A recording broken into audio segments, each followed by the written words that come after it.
बिस्मिल्लाहिर्रहमानिर्रहीम, अस्सलाम वालेकुम viewers, a very happy good morning to all of you and welcome to सुनो पाकिस्तान। जनाब, वी होप कि आप बिल्कुल ठीक ठाक होंगे, खैर खैरियत से होंगे और ज़िंदगी को भरपूर एंजॉय कर रहे होंगे और आपकी सुबह जो है वो भी रोशन होगी और आपका जो अंदरून है वो भी खुश होगा, राज़ी होगा। जुमा आपको बहुत बहुत मुबारक हो, बाबरकत दिन है। मैं हूँ उज़ैर मलिक और मेरा साथ दे रही हैं हमेशा की तरह मैं हूँ Maham Zahid and a very happy good morning. और जुम्मे का बाबरकत दिन जी आप सबको मुबारक हो। हमें भी दुआओं में याद रखिएगा जहाँ जहाँ भी आप मौजूद हैं। उम्मीद करते हैं आप सेहतमंद हो, खुश हों, फिट फाट ज़िंदगी गुजारे होंगे और अपनी ज़िंदगी को हर पल इंजॉय कर रहे होंगे। तो आपकी सुबह को जी मज़ीद शानदार और ज़बरदस्त बनाने के लिए हम आ चुके हैं। आज के प्रोग्राम में उज़ैर क्या होने वाले हैं आप? आज का प्रोग्राम हम फुल ऑफ इंफॉर्मेशन होगा और आपका जो कलर है वो बड़ा सूट का बड़ा जबरदस्त लग रहा है, पिंक। आपकी शॉल भी, मैं ना आपकी शॉल से बड़ी आज मैंने कहा वाह जबरदस्त। मैं वैसे चाहता नहीं था कि आप जवाबी तारीफ करें, लेकिन थैंक यू सो मच, बहुत अच्छा लग रहा है, सेट ब्राइट लग रहा है पूरा। Thank you. खेल के मैदान से भी जनाब गुफ्तगू होगी, सेहत पर भी बात करेंगे, सियासत तो आपको पता है हमने डिस्कस करनी होती है, सोशल इश्यूज भी जनाब प्रोग्राम का हिस्सा होंगे। तो आपने हमारा साथ देना है प्रोग्राम के आखिर तक और प्रोग्राम को खूब इंजॉय भी करना है। और जैसे कि आप सब जानते हैं, इत्तेफाक से अगर कोई भी सेगमेंट मिस हो जाता है तो परेशान होने की ज़रूरत नहीं है। सुनो पाकिस्तान के सोशल मीडिया पेजेस पर जाएं, पेजेस को फॉलो करें और अपनी पसंद का आप सेगमेंट भी देख सकते हैं और अपने दोस्तों के साथ शेयर भी कर सकते हैं। और इसके साथ साथ आप फीडबैक भी दे सकते हैं क्योंकि आपका फीडबैक हमारे लिए बहुत ज़्यादा अहम है। सबसे पहले सबसे बड़ी डेवलपमेंट की बात करते हैं जो कि रात गई हुई है।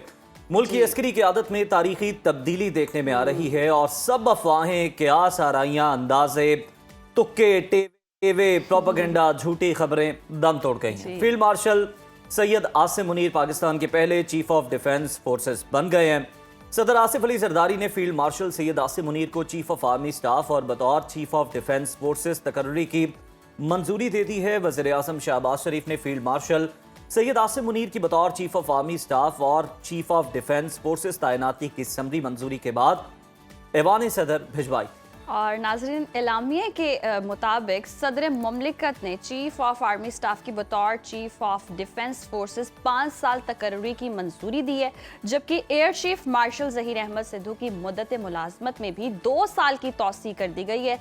एलामिया के मुताबिक एयर चीफ की तौसी शुदा जो मुद्दत मुलाजमत है 19 मार्च 2026 से शुरू होगी। सदर आसिफ अली जरदारी ने chief of army staff, chief of defence forces के कामयाब मुद्दत मुलाजमत और एयर चीफ के लिए नेक तमन्नाओं का इजहार किया है। फील्ड मार्शल सैयद आसिम मुनीर ने ऐवान सदर में सहाफ़ियों से गैर रस्मी बातचीत करते हुए कहा है कि सब ठीक है, सब आपके सामने, चीज़ें बेहतरी की जानिब जा रही हैं और पाकिस्तान यहाँ से अब ऊंची उड़ान की तरफ जाएगा। इसी तमाम तर सूरत-ए-हाल को डिस्कस कर लेते हैं। हमें ज्वाइन किया दिफाई तज्जियाकार मेजर रिटायर्ड नज़ार साहब ने। मिसम साहब, good morning and welcome to सुनो Pakistan. Sir, field marshal Syed Asim Munir Pakistan के पहले चीफ ऑफ डिफेंस फोर्सेस पर उनकी तकर्री कर दी गई है। आपके ख्याल में ये अब मुल्क की दिफा को मजीद कितना मजबूत करेगा और कौन कौन से एरिनास में पाकिस्तान को ये तवाना करेगा? बिस्मिल्लाहिर्रहमानिर्रहीम। मैं सबसे पहले चीफ ऑफ डिफेंस फोर्सेस और अपनी तमाम डिफेंस फोर्सेस और पूरी कौम को मुबारकबाद पेश करता हूँ कि हमारी पॉलिटिकल क़यादत ने एक ऐसे शख्स को आज चीफ ऑफ डिफेंस फोर्सेस बनाया है जिसने पूरी कौम का सर फख्र से बुलंद किया। उस दुश्मन को ज़ेर करके जो हमसे क्लेम करता था कि 10 गुना बड़ा है, 10 गुना इकोनॉमी बड़ी है, 10 गुना फौज बड़ी है, 10 गुना पता नहीं क्या क्या बड़ा है, और जिस तरह उनको हमने चंद घंटों की जंग में वो अपनी औकात याद कराई कि उसको अभी तक नॉर्थ सीधा नहीं हो रहा। और पूरी दुनिया में तमाम अक़वाम आलम में पाकिस्तान का जो टैग हम पे 9/11 के बाद दहशतगर्दी का लगा हुआ था वो उतर के एक जवां मर्द और लड़ने वाली और जीतने वाली कौम का टैग हमारा चेंज कर दिया उस शख्स ने। No doubt. तो बहुत ही ये जितनी भी इस डिसीजन की तारीफ की जाए उतनी ही कम है। उसके बाद आपने जो सवाल किया कि हम आगे इस चीज का क्या देखते हैं, किन चीजों में तरक्की देखते हैं, हम तरक्की की तो ज़ाहिर बात की बात है। पहले हमने ये देखना है कि ये इसकी ज़रूरत क्यों पेश आई जी। और क्यों ये फैसला किया गया। बहुत सारी, जिस तरह आपने अपने प्रीमाइस में भी बोला कि चैम जी। हुइयां और बहुत सारी क्यासराइयां, प्रोपेगेंडे किए गए और इन सब क्यासराइयों के पीछे जो है सबसे बड़ा जिसको दर्द कुलंज था वो हमारे मशरक में बैठे दुश्मन के मीडिया को था। और जिस तरह उन्होंने इस इशू को उठाया हुआ था कि चीफ ऑफ डिफेंस फोर्सेस का नोटिफिकेशन नहीं हो रहा, गवर्नमेंट में ये हो गया, गवर्नमेंट के साथ वो हो गया, तमाम क्यासराइयों का और उस गोदी मीडिया का कल हमने जनाजा बड़ी धूम से निकलता देखा और तदफीन का हमने सिलसिला देखा। जी। सबसे पहले हमने तो ये देखना है कि जिस चीज की तकलीफ हमारे दुश्मन को हो रही है वो यकीनन हमारे लिए वो फायदेमंद है। जी। आपको कोई भी आप कोई मेडिसिन लेते हैं, आपकी अपनी को दर्द है, तो जो वायरस है मेडिसिन से उसको बड़ी सख्त तकलीफ होती है क्योंकि उससे वायरस किल होता है। जी। अब आ जाते हैं इसको जरा मैं ऑपरेशनल 2-3 चीजों में कि एक हायरार्की थी, मिलिट्री हायरार्की थी जो first world war, second world war से चली आ रही थी कि एक आर्मी चीफ होगा, एक नेवल चीफ होगा, एक एयर चीफ होगा और कोऑर्डिनेशन के लिए एक जॉइंट हेडक्वार्टर होगा। वो कोऑर्डिनेशन के लिए होगा, कमांड नहीं थी, सेंट्रल कमांड नहीं थी फोर्सेस की। और अब हालात उन वो बंदूक और बारूद वाली जंग से बहुत तब्दील हो चुके होंगे। आपने खुद अब देखा कि मई में जो जंग पाकिस्तान को सामना करना पड़ा वो एक मल्टीपल डोमेन की वॉर थी। उसमें हम सिर्फ कोई बॉर्डर के ऊपर नहीं लड़ रहे थे, हम सिर्फ एयर के अंदर नहीं लड़ रहे थे, हमें सिर्फ कोई सी की थ्रेट नहीं थी। आपने देखा कि वो एक इंफॉर्मेशन वॉरफेयर की भी जंग थी, वो एक परसेप्शनल बिल्डअप की भी जंग थी, वो एक साइबर की भी जंग थी, वो स्पेस की भी जंग थी, वो सैटेलाइट जैमिंग की भी जंग थी। नो डाउट वो एक पूरी डोमेन जो है वो चेंज हो चुकी है वॉर की। और इस तब्दील शुदा डोमेन के लिए आपको एक यूनिफाइड कमांड चाहिए होती है, आपको क्विक डिसीजन चाहिए होते हैं, आपको बड़ी आगे प्रोएक्टिव प्लानिंग चाहिए होती है, आपको रिएक्टिव आपकी प्लानिंग नहीं चल सकती। निसम साहब बिल्कुल दुरुस्त फरमाया आपने। हम अगर मिलिट्री स्ट्रक्चर की बात करें और सर्विसेज के दरमियान कोऑर्डिनेशन की बात करें, जैसे आप बता भी रहे हैं कि बहुत बेहतर होगी, इसके अलावा जो स्ट्रेटेजिक पोजीशन है वो किस हद तक अपग्रेड होगी? देखें, उससे सबसे बड़ा एडवांटेज जो है वो स्ट्रीमलाइन होगा हमारा जो डिसीजन मेकिंग है। ये एक स्ट्रेटेजिकली बहुत बड़ा एडवांटेज है हमें। और इंटीग्रेटेड जो हमारी रेगुलेटरी कमांड है और specially being a nuclear state, इसमें बहुत ज्यादा अहम इसमें नुक्ता ये है कि बीइंग अ न्यूक्लियर स्टेट हमें स्ट्रेटेजिकली एक यूनिफाइड कमांड चाहिए थी। और इसको चेन ऑफ कमांड जो है उसको जितना सिंप्लीफाई हो बीइंग अ न्यूक्लियर स्टेट हमारे लिए। और आप ये जानते हैं कि एज पर जो डिक्लेयर्ड एसेट्स है हमारे पास as a nuclear second line strategic हमारे पास जो रिसेप्टिव रिजल्ट है वो नहीं है अभी तक न्यूक्लियर का। और सेकंड लाइन स्ट्राइक कैपेबिलिटी हमारी जो है वो हमारी अभी तक डिक्लेयर्ड नहीं है। तो जिन मुल्कों के पास न्यूक्लियर एसेट हो और उनके पास सिर्फ फर्स्ट स्ट्राइक कैपेबिलिटी हो तो उसमें ये पूरी कौम जानती है और हम भी जानते हैं, आप भी जानते हैं कि या न्यूक्लियर खाया जा सकता है या मारा जा सकता है। तो हमने इंतजार नहीं करना इस सूरत हाल में कि हमारे ऊपर कोई न्यूक्लियर अटैक कर दे और फिर उसके बाद हम क्या करें, ये अभी तक हमारी डिक्लेयर्ड कैपेबिलिटी नहीं है। तो हमने इसके लिए अब क्या देखते रहेंगे, हम आपकी क्या पूरी एक चेन ऑफ कमांड होगी जो 10 जगहों से आपकी फाइल जाके उस पे जाके अप्रूवल के लिए जाएगी, उसके बाद हम फैसला करेंगे कि हमने कब स्ट्राइक करनी है। यही तो मैं आपसे कह रहा हूं कि स्ट्रेटेजिकली भी वक्त का तकाजा बहुत ज्यादा बदल चुका हुआ था जी। और इसके लिए इंतहाई इम्प्रूव कोऑर्डिनेशन की जरूरत थी between air force, naval and military. जी। अच्छा, इसमें एक फैसला बड़ा अहम जो मैं आपके तवसत से सुनने वालों को बताता जाऊं जरूर। कि why land forces commander has to be senior. देखें, ये जो हमारा खित्ता है ना, ये और जिन दुश्मनों के साथ हमारा पाला पड़ा हुआ है, इनका फैसला जो है वो हमारी जमीन के ऊपर होता है। ये वो ईरान और अमेरिका वाला नहीं है कि अमेरिका के स्टेल्थ F-35 आएंगे और वो उसके न्यूक्लियर साइट्स के ऊपर बॉम्बिंग करके वापस चले जाएंगे और उनका जो है जंग वो पूरी हो जाएगी। हमारी जो जंग के फैसले हैं और हमारी जो एक डिसीजन ऑफ बैटल फील्ड है वो लैंड के ऊपर होता है। जी। कश्मीर हमारा एक लैंड का इशू है। उसके बाद और बहुत सारे इश्यूज रिलेटेड टू लैंड है हमारे दुश्मन के साथ। अफगानिस्तान के साथ इस वक्त जो मुठभेड़ चल रही है वो भी लैंड रिलेटेड है। तो डिसीजन मेकिंग जिस मुल्क का जिस बैटल फील्ड के अंदर डिसीजन मेकिंग होता है, उसका जो चीफ ऑफ डिफेंस स्टाफ या चीफ ऑफ डिफेंस फोर्सेस होता है वो उसका उस फोर्सेस का होता है। तो हमारा चूंकि ये रिलेटेड टू लैंड है तो it has to be land force commander to be senior. बिल्कुल और एक मिशन point साहब, जो मैं आपने आपके दुरुस्त साथ- फरमाया कि मुल्क के दिफा के लिए ये किस कदर ज़रूरी है कि बड़ी फौज का सीडीएफ होना। ये आपने बड़े अच्छे अंदाज में समझाया। सर, अब जरा आप थोड़ा सा कैनवस को वसी करते हैं। अगर देखा जाए ना सिर्फ पाकिस्तान बल्कि चीफ ऑफ डिफेंस फोर्सेस का जो नया मनसब है, इसे रीजन के लिए, खित्ते के लिए पाकिस्तान की जो स्ट्रेटेजिक पोजीशन है किस हद तक अपग्रेड हो जाएगी इसके बाद? देखें, पाकिस्तान की स्ट्रेटेजिक पोजीशन जो है वो मई के बाद बहुत ज्यादा अपग्रेड ऑलरेडी हो चुकी है।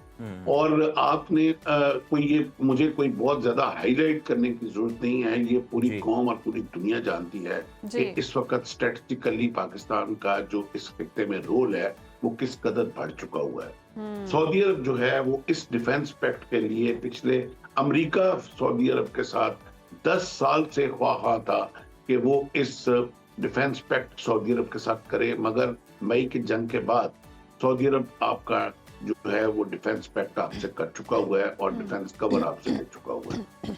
और उसके बाद और भी खित्ते में काफी सारे जो मुल्क हैं वो इस चीज पे, स्पेशली हमारे जो OIC के कंट्रीज हैं और रिच ऑयल कंट्रीज हैं, वो इसी पैक्ट के अभी ख्वाह हैं। मगर हम भी ये बात जानते हैं कि और उसके बाद बांग्लादेश के अंदर आप देख रहे हैं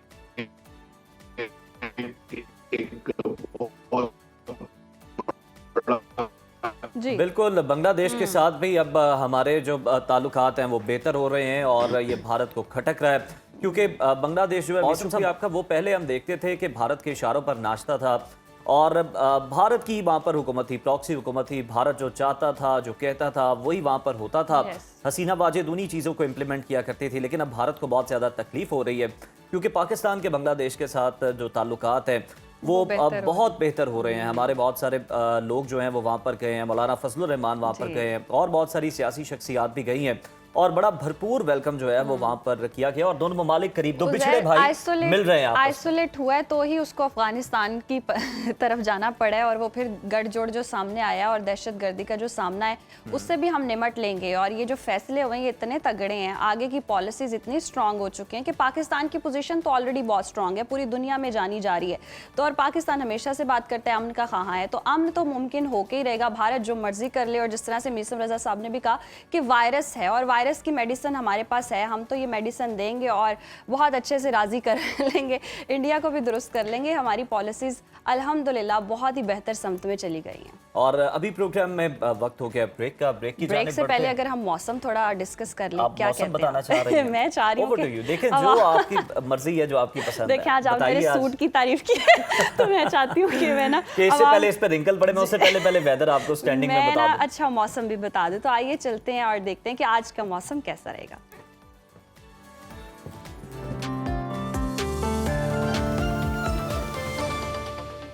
नाज़रीन, मुल्क के बेशतर इलाकों में मौसम सर्द और खुश्क रहेगा, जबकि पहाड़ी इलाके शदीद ठंड की लपेट में रहेंगे। महकमा मौसमियात के मुताबिक पंजाब और खैबर पख्तूनख्वा के मैदानी इलाकों में स्मोग और हल्की धुंध पड़ने का इम्कान है। तो मुख्तलिफ शहरों में मौसम की क्या सूरत हाल है, आइए जानते हैं। और सबसे पहले बात करेंगे आबशारों और सब्ज़ारों की सरजमीन गिलगित बल्तिस्तान की, जहां बेशतर इलाकों में मतला जुज़वी अब्र आलूद रहेगा। गिलगित के टेम्परेचर की बात कर लेते हैं। यहाँ पर ज़्यादा से ज़्यादा दर्जा हरारत 11 और कम से कम -1 डिग्री तक गिरने का इम्कान है, जबकि स्कर्दों में ज़्यादा से ज़्यादा दर्जा हरारत हम देख रहे हैं 5 और कम से कम -8 डिग्री तक गिरने की तवक्को है। महकमा मौसमियात के मुताबिक आइंदा 24 घंटों के दौरान गिलगित बल्तिस्तान में हल्की बारिश और बर्फबारी का इम्कान जाहिर किया गया है। और अब जिक्र कर लेते हैं जन्नत नज़ीर वादी आज़ाद कश्मीर के मौसम के बारे में बात करते हैं, जहां अक्सर इलाकों में मतला जुज़वी अब्र आलूद रहेगा। दारुल हुकूमत मुजफ्फराबाद लिए चलते हैं आपको। यहाँ पर हम देख रहे हैं ज़्यादा से ज़्यादा पारा है 22 और कम से कम 5 डिग्री रहने का इम्कान है, जबकि श्रीनगर में ज़्यादा से ज़्यादा टेम्परेचर 13 है और कम से कम टेम्परेचर है -5 डिग्री। मौसम का हाल बताने वालों ने आइंदा 24 घंटों के दौरान चंद मकामात पर हल्की बारिश की पेशगोई की है। और नाज़रीन, अब आपको लिए चलेंगे खैबर पख्तूनख्वा और आपके साथ शेयर करेंगे KPK का मौसम, जहां बेशतर इलाकों में मौसम सर्द और खुश्क रहेगा। सूबाई दारुल हुकूमत पेशावर की बात करें तो यहाँ पर हम देख रहे हैं ज़्यादा से ज़्यादा दर्जा हरारत है 22 और कम से कम 7 डिग्री तक गिरने का इम्कान है। सवात का रुख करेंगे। सवात में ज़्यादा से ज़्यादा दर्जा हरारत 15 और कम से कम 0 डिग्री तक गिरने की तवक्को है। महकमा मौसमियात के मुताबिक आइंदा 24 घंटों के दौरान पेशावर, सवाबी, मर्दान, DI खान और गिरदोनवा में धुंध, जबकि चित्राल, दीर और गिरदोनवा में मतला जुज़वी अब्र आलूद रहने की तवक्को है। और अब जिक्र हो जाए पाकिस्तान के सबसे बड़े सूबे पंजाब का, और आपके साथ शेयर करते हैं जी पंजाब का मौसम, जहां हम देख रहे हैं ज़्यादातर इलाकों में मौसम सर्द और खुश्क रहेगा। सूबाई दारुल हुकूमत लाहौर लिए चलते हैं। लाहौर में ज़्यादा से ज़्यादा दर्जा हरारत है 23 और कम से कम 9 डिग्री रहने का इम्कान है। शहर इक़्तिदार इस्लामाबाद की बात करें तो यहाँ पर ज़्यादा से ज़्यादा पारा 22 है और कम से कम 7 डिग्री तक गिरने की तवक्को है। मुल्तान का रुख करें तो मुल्तान में हम देख रहे हैं ज़्यादा से ज़्यादा दर्जा हरारत 25 और कम से कम 10 डिग्री रहने का इम्कान है। महकमा मौसमियात ने आइंदा 24 घंटों के दौरान लाहौर, शेखुपुरा, गुजरावाला, जहलुम, फैसलाबाद, साहिवाल, मुल्तान, DG खान, बहावलपुर और गिरदोनवा में स्मोग और चंद मकामात पर धुंध पड़ने की पेशगोई की है। और अब रुख कर लेते हैं बलूचिस्तान का, जहां पर हम देख रहे हैं कि बेशतर इलाकों में मौसम सर्द रहेगा। फलों के शहर कोयटा का रुख करते हैं। कोयटा में ज़्यादा से ज़्यादा जो दर्जा हरारत है वो है 17 और कम से कम -2 डिग्री तक गिरने का इम्कान है। महकमा मौसमियात के मुताबिक आइंदा 24 घंटों के दौरान सूबे के अक्सर इलाकों में मौसम खुश्क रहने का इम्कान जाहिर किया गया है। और हमेशा की तरह आखिर में आपके साथ शेयर करेंगे सूबा सिंध का मौसम, जहां हम देख रहे हैं कि सूबे के बेशतर इलाकों में सर्दी की शिद्दत बढ़ने लगी है। शहर कायद कराची की बात कर लेते हैं। कराची में हम देख रहे हैं ज़्यादा से ज़्यादा दर्जा हरारत 30 है और कम से कम 15 डिग्री रहने का इम्कान है, जबकि हैदराबाद में मैक्सिमम टेम्परेचर है 28 और मिनिमम 16 डिग्री रहने की तवक्को है। मौसम का हाल बताने वालों ने आइंदा 24 घंटों के दौरान सूबे के बेशतर अजला में मौसम खुश्क रहने की पेशगोई की है।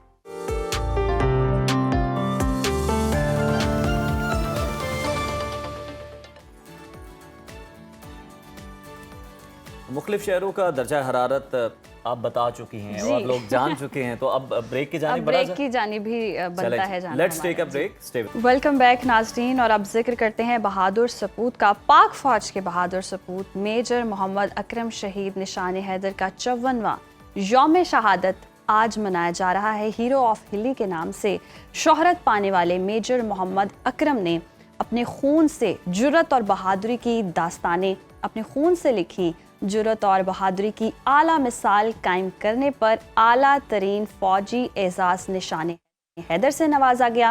अपने ननिहाल ज़िला गुजरात के मशहूर मारूफ शहर डिंगा में 4 अप्रैल 1938 को पैदा हुए। वो पाकिस्तान के अवान ख़ानदान से ताल्लुक़ रखते थे। इब्तदा में वो नॉन कमीशन ओहदे के लिए मुंतखब हुए, मगर जी। फिर मिलिट्री एकेडमी काकूल से तरबियत हासिल करने और खुसूसी इम्तहानात पास करने के बाद 1963 में बहैसियत सेकंड लेफ्टिनेंट पाकिस्तान आर्मी की फ्रंटियर फोर्स रेजिमेंट से वाबस्ता हुए। 1965 में मेजर मोहम्मद अकरम को कैप्टन के ओहदे पर तरकीब दी गई और उन्होंने 1965 की पाक भारत जंग में जफरवाल सेक्टर में अपनी खिदमात सरअंजाम। जबकि नाज़रीन 1970 में मेजर के ओहदे पर उनका तकर्रुर किया गया। 1971 की जंग में मशरकी पाकिस्तान के इलाके हिल्ली के महाज पर मेजर मोहम्मद अकरम ने अपनी फ्रंटियर फोर्स की कमांड में मुसलसल 5 दिन और 5 रातें अपने से कई गुना ज़्यादा भारतीय फ़ौज की पेशकदमी रोक कर दुश्मन के औसान खता कर दिए। मेजर मोहम्मद अकरम ने दुश्मन के खिलाफ बहादुरी से लड़ते हुए 5 दिसंबर 1971 को जामे शहादत नोश किया। आपको 1971 में पाकिस्तान और भारत के दरमियान लड़ी गई हिली की जंग में बहादुरी के कारनामे दिखाने पर पाकिस्तान का आला तरीन फौजी एजाज निशान हैदर से नवाजा गया। इसी पर आपको रिपोर्ट दिखा।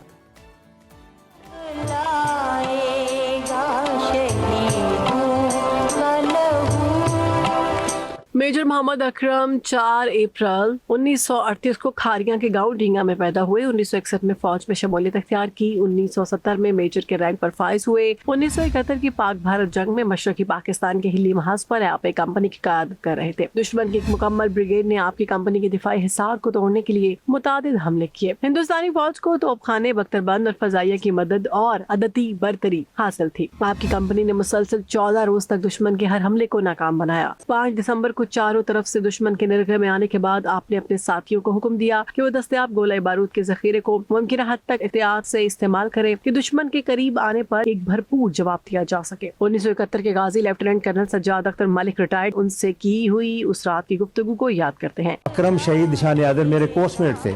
4FF ये हिली के एरिए में लड़ रहे थे, तो मैंने रात को उनसे बात की तो उस वक्त वहाँ बम्बिंग हो रही थी और अकरम ने मुझे कहा कि इंशाल्लाह फिक्र ही ना करें, हम जो है ना उनसे शिकस्त दिखाएंगे किसी सूरत भी। इंतहाई मुश्किल हालात से 2-4 मेजर मोहम्मद अकरम और उनके जांबाज साथियों ने घबराए बगैर दुश्मन पर एक भरपूर और अचानक हमला करके इसे भारी जानी नुकसान भी पहुंचाया। इस भरपूर मज़ाहमत के नतीजे में हिंदुस्तानी फौज मादिर वतन के 1 इंच पर भी कब्जा करने की जुर्रत न कर सकी, यहाँ तक कि आप दिफाए वतन के इस मार्के में शहीद हो गए। ये खुसूसी रिपोर्ट आपने मुलाहिजा की। प्रोग्राम में आगे बढ़ेंगे नाज़रीन, एक ऐसे मौजू पर बात करेंगे जो हर उम्र के लोगों के लिए एक अहम मसला ही बनती जा रही है, यानी कि नज़र की कमज़ोरी। हमारी आँखें वो कीमती तोहफ़ा है जो हमें दुनिया की हर खूबसूरती दिखाती हैं। अल्लाह ने इतनी बड़ी नेमत से नवाजा हुआ है, हर तरह की खूबसूरती देखने के लिए हमारी आंखें ही हैं। और हम देखते हैं कि जी बढ़ती हुई मसरूफियात हैं, स्क्रीन का ज़्यादा इस्तेमाल है, फिर जेनेटिक अवामिल भी इसमें आ जाते हैं जो नज़र की कमज़ोरी का जो है वो आम मसला बनते जा रहे हैं। और क्या आप जानना चाहते हैं कि नज़र कमज़ोर होने की अलामात कौन सी होती हैं? क्योंकि बाज़ औक़ात ऐनक का नंबर बार बार तब्दील हो रहा होता है और लेज़र या लेंस हर शख्स के लिए महफूज है या नहीं, ये भी बहुत ज़्यादा डिस्कस किया जाता है। तो आज इन्हीं सवालात के जवाब जान लेते हैं। हमें ज्वाइन किया है eye specialist doctor Fahad Ejaz साहब ने, सीनियर मेडिकल ऑफिसर हैं मुगल आई हॉस्पिटल में। फहद साहब, वेलकम टू सुनो पाकिस्तान। नज़र की कमज़ोरी की अलामात पहले हम डिस्कस कर लेते हैं कि हैं क्या, हम कैसे पहचान सकते हैं, कोई आम शख्स कैसे पहचान सकता है कि उसकी जो आई साइट है वो वीक होती चली जा रही है दिन ब दिन? जी अस्सलाम वालेकुम, बहुत शुक्रिया आपका। आपने मुझे इस इम्पोर्टेंट और बड़े ही आजकल जो एक तरह से कह लें कि हर बंदे की ज़रूरत बन चुकी है, तो उसमें आपने मुझे अहम टॉपिक के ऊपर दावत दी। तो इसमें देखें बहुत, अगर मैं बात करूं तो आजकल जो मायोपिया एक कंडीशन ऐसी है जो कि जिसे कहा जाता है कि दूर की नज़र का मसला, जो आजकल एक प्रॉब्लम बना हुआ है। तो ख़ास तौर पे बच्चों में और जो नौजवान नस्ल है तो उसके अंदर ही ज़्यादा इशू ज़्यादा पाया जा रहा है, क्योंकि उसकी वजह है कि स्क्रीन टाइम आपको पता है बहुत ज़्यादा हो गया है, फिर हमारी इंडोर एक्टिविटी बहुत ज़्यादा हो गई है। तो उसमें यह है कि फिर जो अलामात हैं उसमें यह कि आपको दर्द महसूस होता है कि आपको दूर देखने में एक तो नज़र में आपको प्रॉब्लम आएगा, फिर आपको सर का दर्द महसूस होता है।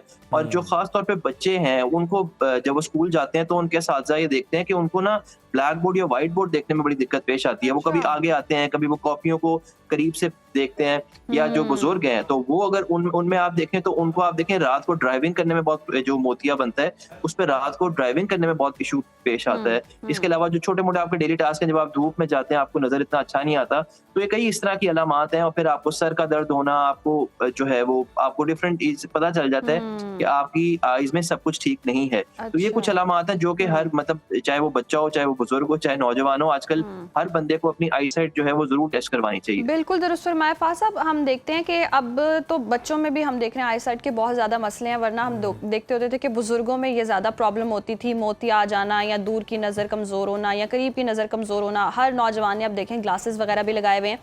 तो एक तो ये आपने बता दिया कि स्क्रीन का बहुत ज़्यादा इस्तेमाल है, इसके अलावा और कौन कौन सी चीज़ें हैं जो आम इंसान कर रहा है और उसे पता भी नहीं और आंखों पे इफेक्ट हो रहा है? जैसे आप कह लें कि टाइम से ना सोना, खुराक का सही इस्तेमाल, मतलब सही खुराक ना खाना। जी जी, देखिए ये कई अवामिल है, बेसिकली एक फैक्टर नहीं है, ये over the period of time ये 5-6 अवामिल हैं। एक तो हमारी क्योंकि एक्टिविटीज बहुत लिमिटेड हो चुकी हैं और सारी मेजॉरिटी इंडोर एक्टिविटीज हो चुकी हैं। आप ये देखिएगा कि हर चीज ऑनलाइन हो चुकी है। अगर बच्चों को होमवर्क मिलता है वो ऑनलाइन मिल रहा है, कोई मीटिंग हो रही है या किसी किस्म का आपको पहले कॉर्पोरेट ऑफिस में जो मीटिंग्स होती हैं ज्यादातर वो बेशतर ऑनलाइन है। तो इस तरह जो आपका ज्यादा लाइफस्टाइल है वो अब बैठने की तरफ हो चुका है। आप लोग हमारी इतनी फिजिकल एक्टिविटी नहीं रही।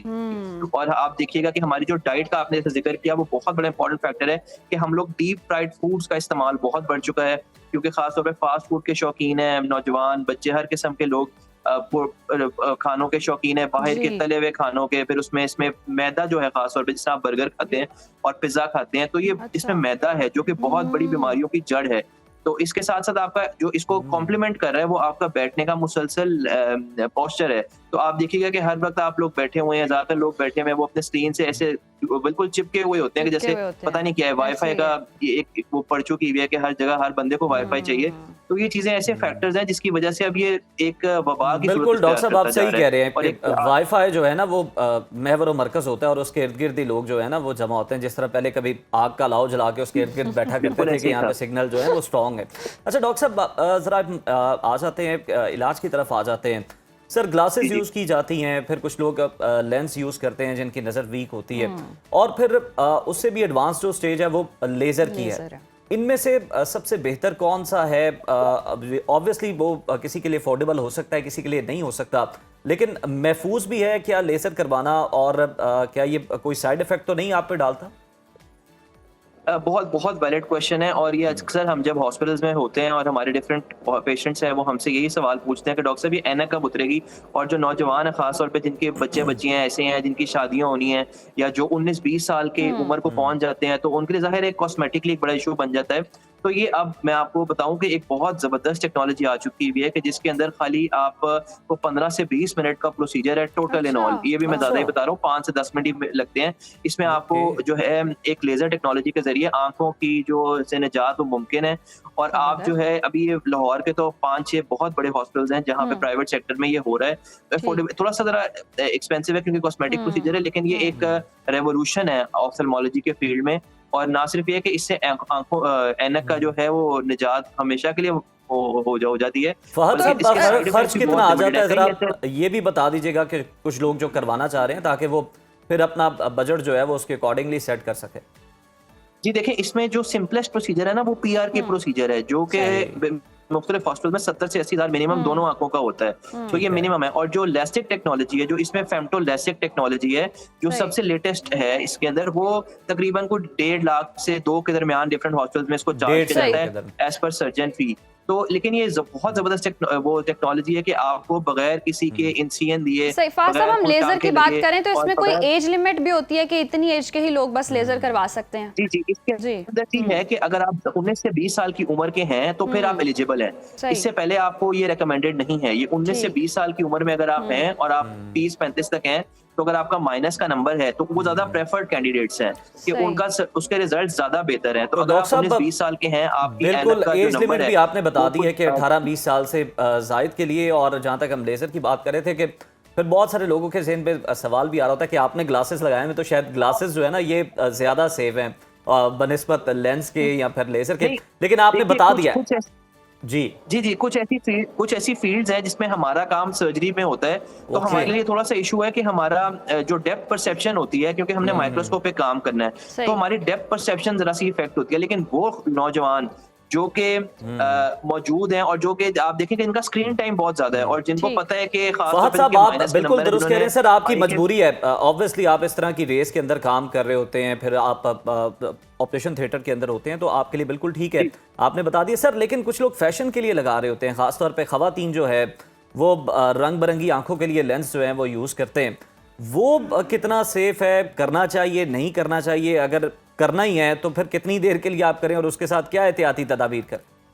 नहीं, देखिए लेंसेज का इस्तेमाल बहुत बहुत एहतियात से करें। हमारे पास बहुत ज़्यादा पेशेंट्स आते हैं, जिस तरह आपने बिल्कुल सही कहा कि ख़वातीन में एक फैशन की वो अलामत है कि जी मैंने ये लेंस पहना हुआ है, मैंने वो कलर का लेंस पहना हुआ है, तो वो लेंस बहुत ज़्यादा डेंजरस है। और हमारे पास अक्सर ख़वातीन जिनकी शादी होती है, जिससे कोई इवेंट होता है, वो 10-11 बजे हमारे पास ओपीडीज़ में, हॉस्पिटल में हमें कॉल आती है कि जी पेशेंट्स आए हैं जिनको इन्फेक्शन के साथ आती हैं। लेंस उसकी वजह अक्सर ये है कि आंख में कॉन्टैक्ट फट लेंस भी के साथ जाता है। एहतियात बहुत ज़्यादा ज़रूरी है। आपको हाथ की जो सफाई है उसका बहुत ख्याल रखना सही। पड़ता है। आप उसको जब उतारें तो हाथ धो के उतारें, हाथ जो है वो अच्छी तरह उसको एक प्रॉपर उसका सोल्यूशन है उसमें रखें, और जब वो जो उसका कवर है, जो कंटेनर होता है, उसको सफाई का बहुत ख्याल रखें। तो ये 3-4 अलामत है। और अगर रात को खास तौर पे अगर आपने शॉर्ट टर्म के लिए लगाए हैं तो रात को उतार के सोएं। एक्सटेंडेड वियर नहीं है तो आप इनको फिर भी रात को उतार के सोएं, क्योंकि ये बहुत डेंजरस है। सही। अच्छा ये कोई फहद, आसान बच्चों इसकी को लेंस एहतियात नहीं लगाए है, जा तो सकते हैं, और अगर लगाए जा सकते हैं तो किस उम्र के बच्चे जो हैं वो लेंस इस्तेमाल कर सकते हैं?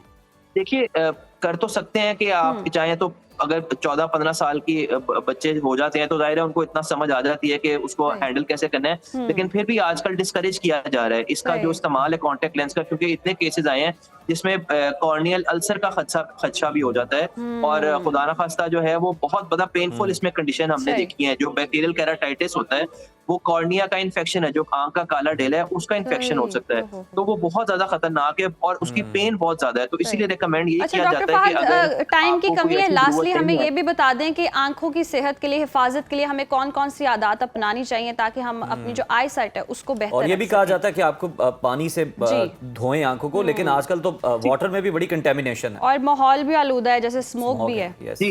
जी जी स्मोक का आपने बड़ा जिक्र किया। देखिए हमारे पास तो जो अगर 30% पेशेंट है ना, वो स्मोक की वजह से और ड्राई आइज के पेशेंट है। और ड्राई आइज का सबसे बड़ा कॉज एक तो स्मोक है, फिर हमारा इन्वायरमेंट बहुत ड्राई है, प्लस स्क्रीन टाइम भी ज्यादा है। वो भी आंखों में जो ब्लिंक रेट है ना, जिसको हम कहते हैं कि हम ब्लिंक बार बार करते हैं, वो स्लो करता है। तो उसके लिए बहुत जरूरी है कि हम एक तो आंखों को बार बार धोएं, और जिस तरह वजू करते हैं तो जब भी हमें चाहिए कि हर घंटे 2-3 घंटे बाद जब भी जाएं, लाजमी आंखों को साफ करें। लुब्रिकेंट आई ड्रॉप्स हैं जिनको खास तौर पे जिनके वो लोग जिनका कंप्यूटर का स्क्रीन का टाइम बहुत ज्यादा है, जो ऑफिस में हमारे पास सॉफ्टवेयर इंजीनियर्स आते हैं जिनका सही। 10-10 घंटे स्क्रीन टाइम है, उनके लिए रेकमेंडेड है कि वो लुब्रिकेंट आई ड्रॉप्स जो है वो दिन में 3 से 4 दफा यूज करें। और जितना वो हो सकता है कि फ्राइड फूड से अवॉइड करें, क्योंकि वो ड्राइनेस सही। है वो आपकी आंखों में भी जो है वो उसका होती है, मैनिफेस्ट होती है। सही। तो उसके लिए बहुत जरूरी है कि आजकल ताजा फल सब्जियां हैं, इस तरह गाजर का बड़ा इस्तेमाल रिकमेंडेड है। तो सही। इस तरह की चीजें जितनी फ्रेश फ्रूट्स और वेजिटेबल्स का इस्तेमाल करेंगे उतना फायदेमंद है। बिल्कुल इन चीज़ों का इस्तेमाल करना चाहिए और आपको एहतियात करनी चाहिए। आपने भी बहुत शुक्रिया डॉक्टर फहद साहब, आपने बड़े मुनासिब वक्त में बहुत ज़्यादा इन्फॉर्मेशन जो है वो पास ऑन की है, जो कि ऑब्वियसली बहुत ज़्यादा बेनिफिशियल है, मुफीद है लोगों के लिए। और हम जो गलतियां कर रहे होते हैं अपनी आंखों को लेकर, हर कोई स्क्रीन का बिल्कुल, फिर इस्तेमाल हम लेंस लगाने के लिए बड़ी एहतियात बताई है ज़बरदस्त ज़रूरी तरीके से। जी। और फिर आपने आंखों को धोना किस तरह, ख्याल किस तरह रखना है स्मोक के इस मौसम में, तो जनाब ये बहुत ज़्यादा ज़रूरी था। उम्मीद है आपको इसका फ़ायदा हुआ होगा। अभी प्रोग्राम में ब्रेक वक्त शामिल हुआ करते हैं, ब्रेक ब्रेक का। की जाने जी। पड़ते हैं। देखते रहिए सुनो सुनो पाकिस्तान। पाकिस्तान। एक बार फिर से प्रोग्राम में आपको खुश आमदीद कहते हैं। और नाज़रीन, जन्नात का वजूद कुरान मजीद से साबित है और इनकी जो दुनिया है इंसानों से बिल्कुल मुख्तलिफ है, लेकिन हमारे मुआशरे में कभी हकीकत के बजाय खौफ, तो कभी वहम को भी जन्नाती असर समझ लिया जाता है और अक्सर लोग खौफ का शिकार भी हो जाते तो हैं। आज के इस खुसूसी रूहानी सेगमेंट में हम यही बात करेंगे, डिस्कस करेंगे कि जन्नात के असरात हकीकत में क्या हैं, कौन सी बातें साबित शुदा हैं और कौन से सिर्फ मफरूजात पर मबनी हैं, और कुरान और सुन्नत हमें इस बारे में क्या रहनुमाई फराहम करता है। इन अहम सवालात पर इनके लिए हमारे साथ मौजूद है मारूफ रूहानी मौलज कारी शफीकुर रहमान साहब। कारी साहब, आपको खुश आमदीद कहते हैं प्रोग्राम में। सबसे पहले कारी साहब, कुरान और सुन्नत की रोशनी में अगर हम देखें तो जन्नात का वजूद और इनका इंसानों पर असर क्या हकीकत है, हमारा दीन कुरान हकीम हमें क्या इस बारे में बताता है? बिस्मिल्लाहिर्रहमानिर्रहीम। बात बात की जाए जादू की और बात की जाए जिन्नात की, तो देखिए जादू और जिन्नात के ऊपर जैसे कि आपने बात की, कोई भी साहिब इल्म आदमी, कोई भी साहिब अकल आदमी, कोई भी साहिब शऊर आदमी इसका इनकार नहीं कर सकता। जी जिसको कुरान करीम ने मौदूए बहस बनाया है वो बरकैफ हमारा भी मौदूए बहस है। कुरान करीम ने सूरत जिन है, कुरान करीम में सूरत रहमान है, सूरत रहमान में जिन्नात का तकरीबन 20 दफ़ा जिक्र है। अभी ये आला रब्बी कुमातु का ज़बान में दोनों मखलूक़ात को मुखातब करके ए जिन्नात और इंसानों की मखलूक कौन कौन सी नेमतों को जुटलाओगी। इसी तरह मिनल जिन्नाती वन्नास में जिन्नों में से और इंसानों में से कुछ शैतान है कि जो वसवसे डालते हैं। रही बात यह है कि उसकी हकीकत में और उसके असरात में देखिए, जिस वक्त भी जिन्नात का कोई साया वगैरह आता है या जिन्नात के कुछ असरात होते हैं तो उसकी मुख्तलिफ शक्लें हैं। एक शक्ल यह है कि आपके जिस्म में कुछ वसवसे आने शुरू हो जाते हैं। दूसरी शक्ल यह है कि आपके जिस्म में कुछ कपकपी तारी होनी शुरू हो जाती है। तीसरी शक्ल यह है कि ऐसे जैसे आपके जिस्म में कुछ चियूटियां चल रही हैं, किसी को होने का एहसास होता है, ये महसूस होता है। इसी तरह कुछ आंखें चकरानी शुरू हो जाती हैं, बंदे की आंखें चकरानी शुरू होगी। और बसा औकात यह है कि उसके हाथ पांव मुड़ना शुरू हो जाते हैं और बहकी बहकी बातें होनी शुरू हो जाती। लाजमी नहीं कि हर चीज को जिन्नात से ही वो जोड़ा जाए। आप उस वक्त जिस वक्त कोई आपका मरीज बहकी बहकी बातें करता है या इसी तरह उसके हाथ मुड़ रहे हैं, आप मेडिकल मेडिसन का भी सहारा लें और इसके साथ साथ आप इलाज बिल कुरान भी करें। इलाज बिल कुरान में सबसे अहम सूरत बाकरा है। सूरत बाकरा अपने मरीज को पढ़ने का कहो, सूरत बाकरा अपने मरीज को सुनने का कहो, सूरत बाकरा आपके मरीज के बेडरूम में चलाने का कहो। ये तीनों जिस वक्त आप अमल करेंगे तो आपकी सूरत बाकरा से ही कुछ चीजें जाहिर होनी शुरू हो जाएंगी। बसा औकात उसको बुखारात महसूस होते हैं, बसा औकात उसका जिस्म गर्म हो जाता है, बसा औकात वो अपने से बाहर होना शुरू हो जाता है और बसा औकात वो उल्टी कलाबादियां लगाना शुरू हो जाता है। ये सब चीजें अब देखें उजैर भाई, ऐसी अंत नहीं मची हुई कि वो मरीज जान से जा रहा है, वो मरीज जहान से जा रहा है और आप उसे मजाक और मिजाह कर रहे हैं कि भाई ये हकीकत नहीं है। आपकी हकीकत और अदम हकीकत की बातें शुरू हो रही, उसकी क़यामत आई हुई है। तो कारी साहब इसके कोई वजीफे इलाज हल इसमें देखें सबसे बेहतरीन वजीफा जो है ला इलाहा इल्लल्लाहु वहदहु ला शरीका लहु लहुल मुल्कु व लहुल हम्दु युहयी व युमीतु व हुवा अला कुल्लि शैइन कदीर। ये सुबह 10 दफा या 100 दफा और शाम 10 दफा या शाम 100 दफा पढ़ ले। मैं अल्लाह पाक की कसम उठा के कहता हूं कि कोई आदमी जितना भी जादू और जिन्नात से वो आदमी मुतासर है, उसका अकीदा सही हो, अकीदा इन्हीं कलमात वाला हो, तौहीद हो, ईमान हो और नमाज पढ़ने वाला हो, उसको कोई जादूगर, कोई शरीर, कोई हासद उसको नुकसान नहीं दे सकता। इसके साथ साथ आप दूसरी भी चीज लें तो रब्बी औज़ बिका मिन हमाज़ाति शयातीन, औज़ बिका रब्बी यादुनून। आपको आंखों में दिखाई दे रहा है, आपको कोई खटका महसूस हो रहा है, आपको किसी के होने का एहसास हो रहा है, आपको सीने में घुटन हो रही है, आपको दिमाग में कोई ख्यालात इस तरह परेशान कुन है, आप इन तमाम के लिए ये वजीफा रब्बी औज़ बिका मिन हमाज़ाति शयातीन औज़ बिका रब्बी यादुनून पढ़ेंगे, आपके सामने जिन्नात क्या, जिन्नात का साया भी नहीं आएगा, जिन्नात का साया तक नहीं आएगा। जिन्नात देखें वो गैर मराई कुव्वत होने की वजह से और इसी तरह वो लतीफ बरीक जिस्म होने की वजह से और इसी तरह वो लंबा सफर करने की वजह से, उड़ने की वजह से कुछ हमारे से ताकतवर है कि वो दुश्मन नजर नहीं आता। लेकिन आपकी आयतुल कुर्सी से ज्यादा ताकतवर शैतान नहीं है, आपकी फलक नाज से ज्यादा कुव्वत ताकत वाला जिन्नात नहीं है, आपके चौथे कलमे से ज्यादा कुव्वत ताकत वाली कोई दुनिया की मखलूक नहीं है। आप अपनी कुव्वत को कुरान की कुव्वत के साथ, हदीस की कुव्वत के साथ आजमाएंगे, अल्लाह की रहमत हो जाएगी। बिल्कुल बिल्कुल। अच्छा कारी साहब, महसूस करने की जहाँ तक बात हो रही है, इनकी मौजूदगी की बात हो रही है, तो कहते हैं कि जो घर में जानवर होते हैं या फिर बहुत छोटे बच्चे होते हैं वो बहुत ज़्यादा फील कर लेते हैं, उन्हें बहुत जल्दी पता चल जाता है, ये दुरुस्त है?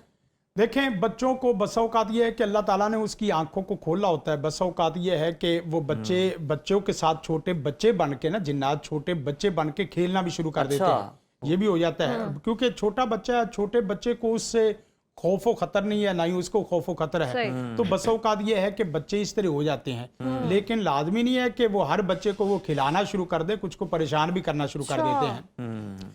उसकी बच्चों के ऊपर असरात की बुनियादी वजह यह है कि बच्चा एक मोहताज है, इल्म में मोहताज है, अमल में मोहताज है, बोलने में मोहताज है, पकड़ने में मोहताज है, कुव्वत में मोहताज है और इसी के साथ साथ वो लाशऊर भी है। लाशऊर है, लाशऊर को वो शऊर वाली मखलूक जिस वक्त पकड़ेगी, लाजमी बात है कि वो कुछ सही। आगे उसका कोई दिफा कारी नहीं साहब, कर आप जो बात करें इसी में से एक बात निकलती है कि आप कहते हैं कि बच्चों के साथ खेलना भी शुरू कर, तो ये हर जिन जो है अब वो रूप बदल सकता है, मतलब बच्चे के रूप में आ सकता है या किसी भी तरह से चेंज कर सकता है, ये जो हम एक टर्म सुनते थे छलावा, या सिर्फ यही रूप बदलने के माहिर होते हैं? देखें, जिन्नात में भी कुछ ऐसी शक्लें और ऐसी किस्में हैं कि जो उस दायरे में जाके उसको इख्तियार मिलता है। यानी सही। छोटे छोटे बच्चे हैं, या इसी तरह आप यूं समझ ले कि जिस वक्त एक छोटा जिन है उसके बाद वो आगे एक दियो की शक्ल बनता है, तकरीबन ये 2,000 5,25 3,000 शक्ल सालों की उम्र होती है। जिस वक्त वो खास एज में निकल जाता है, ये तजर्बे और मुशाहदे के साथ, कि उस वक्त उसको अल्लाह ताला मुख्तलिफ शक्लें बदलने की ताकत दे देता है। जैसा कि हदीस में आता है, नबी कायनात सल्लल्लाहु अलैहि वसल्लम ने फरमाया, जिस वक्त सांप को कोई आदमी देखे तो सांप को देख के पहले औज़ बिल्लाह पढ़े, जी। औज़ बिल्लाह मिनश शैतानिर रजीम पढ़े, ला हौला वला कुव्वता इल्ला बिल्लाह पढ़े, औज़ बिल्लाह मिन का पढ़े, और अलानु का बिलानातिल्लाही, ये कलमात पढ़े, तो उससे अगर तो वो जिन होगा, शैतान होगा, तो वो गायब हो जाएगा। ठीक। और अगर वो वाकयातन सांप है तो सांप सांप ही रहेगा। अच्छा। तो ये अल्लाह के रसूल सल्लल्लाहु अलैहि वसल्लम ने जो वज़ाइफ बताए हैं, उससे आप तजर्बा कर सकते हैं कि ये जो बच्चा मेरे साथ खेल रहा है, ये बच्चा है या जिन या है। जिन है। तो बच्चों का ऐसा भी होता है कि बाद बच्चे ऐसे हैं कि मैं समझता हूँ कोई मस्जिद ऐसी नहीं है, कोई वाशरूम ऐसा नहीं है जहाँ जिन्नात का बसेरा ना हो। अच्छा। 3 जगह होती हैं घर में जहाँ जिन्नात के बसेरे होते हैं या जिन्नात उनका आना जाना हो। एक तो आपका बेडरूम है, दूसरा आपका किचन है, और तीसरा आपका वाशरूम है। इन 3 जो जितने 3 रूम वगैरह, इनके अंदर आम तौर पे जिन्नात का बसेरा होता है। ठीक। खाने में खाने का हिस्सा लेते हैं और बेडरूम में बेडरूम का हिस्सा लेते हैं। हदीसों की रूह से मैं आपको बता रहा हूँ कि जिस वक्त बिस्मिल्लाह नहीं पढ़ती तो शैतान आपके साथ, अब शैतान कोई बड़ा पॉप आके आपके वो आलू चने नहीं खा रहा होता, वो बड़े बड़े मटन चने बात समझ, ये छोटे छोटे जिन्नात ही होते हैं। यानी वो बड़ा पॉप बड़े जगह पे जाता है। सही। बात समझ रहा है कि नहीं? बड़े दस्तरखानों पे जाता है। हाँ, बड़े दस्तरखानों पे बूफे शूफे है, 5 7 स्टार है। जो जिसने छोटे ने बेचारे ने चने और कोई बैंगन कद्दू और इस तरह की सब्जियां बनाई हुई हैं, आलू की उस पे भुजिया, छोटे चटनी। छोटे जो ना वो इस तरह के ब्लूंगड़े छलूंगड़े ही आते हैं। बात समझ रहे कि अच्छा उसके कारी ऊपर- साहब, हम देखते हैं कि अक्सर ये सुना जाता है कि जो खाली घर है, बहुत अरसे से खाली पड़ा है, वहाँ तो जिन होगा ही होगा, और अक्सर फिर लोग वो घर भी खरीदते नहीं है कि ये तो जिन्नात वाला घर है। इसमें कितनी सदाकत? देखें, कुर्सी खाली हो तो उसको कोई नहीं छोड़ता, ये तो पूरा घर है। मेरी बात समझ- सियासी गुफ्तगू कर रहे हैं कारी साहब आज मैंने कहा भी असल में कुर्सी खाली हो तो उसको कोई नहीं छोड़ता, ये तो पूरा घर है। पूरे घर को जहां भी आप 10 15 20 दिन खाली छोड़े, उसके बाद एक अदब एहतराम का सलीका तरीका ये है कि जहां भी आपने जाना है, मसलन आपका कोई घर रेंट पे आपने दिया है, तो उनको पहली फुर्सत पहले दिन ही घर से ना निकालो जी। उसको वार्निंग दो, उसको जो ना वो मौका दो, मोहलत दो।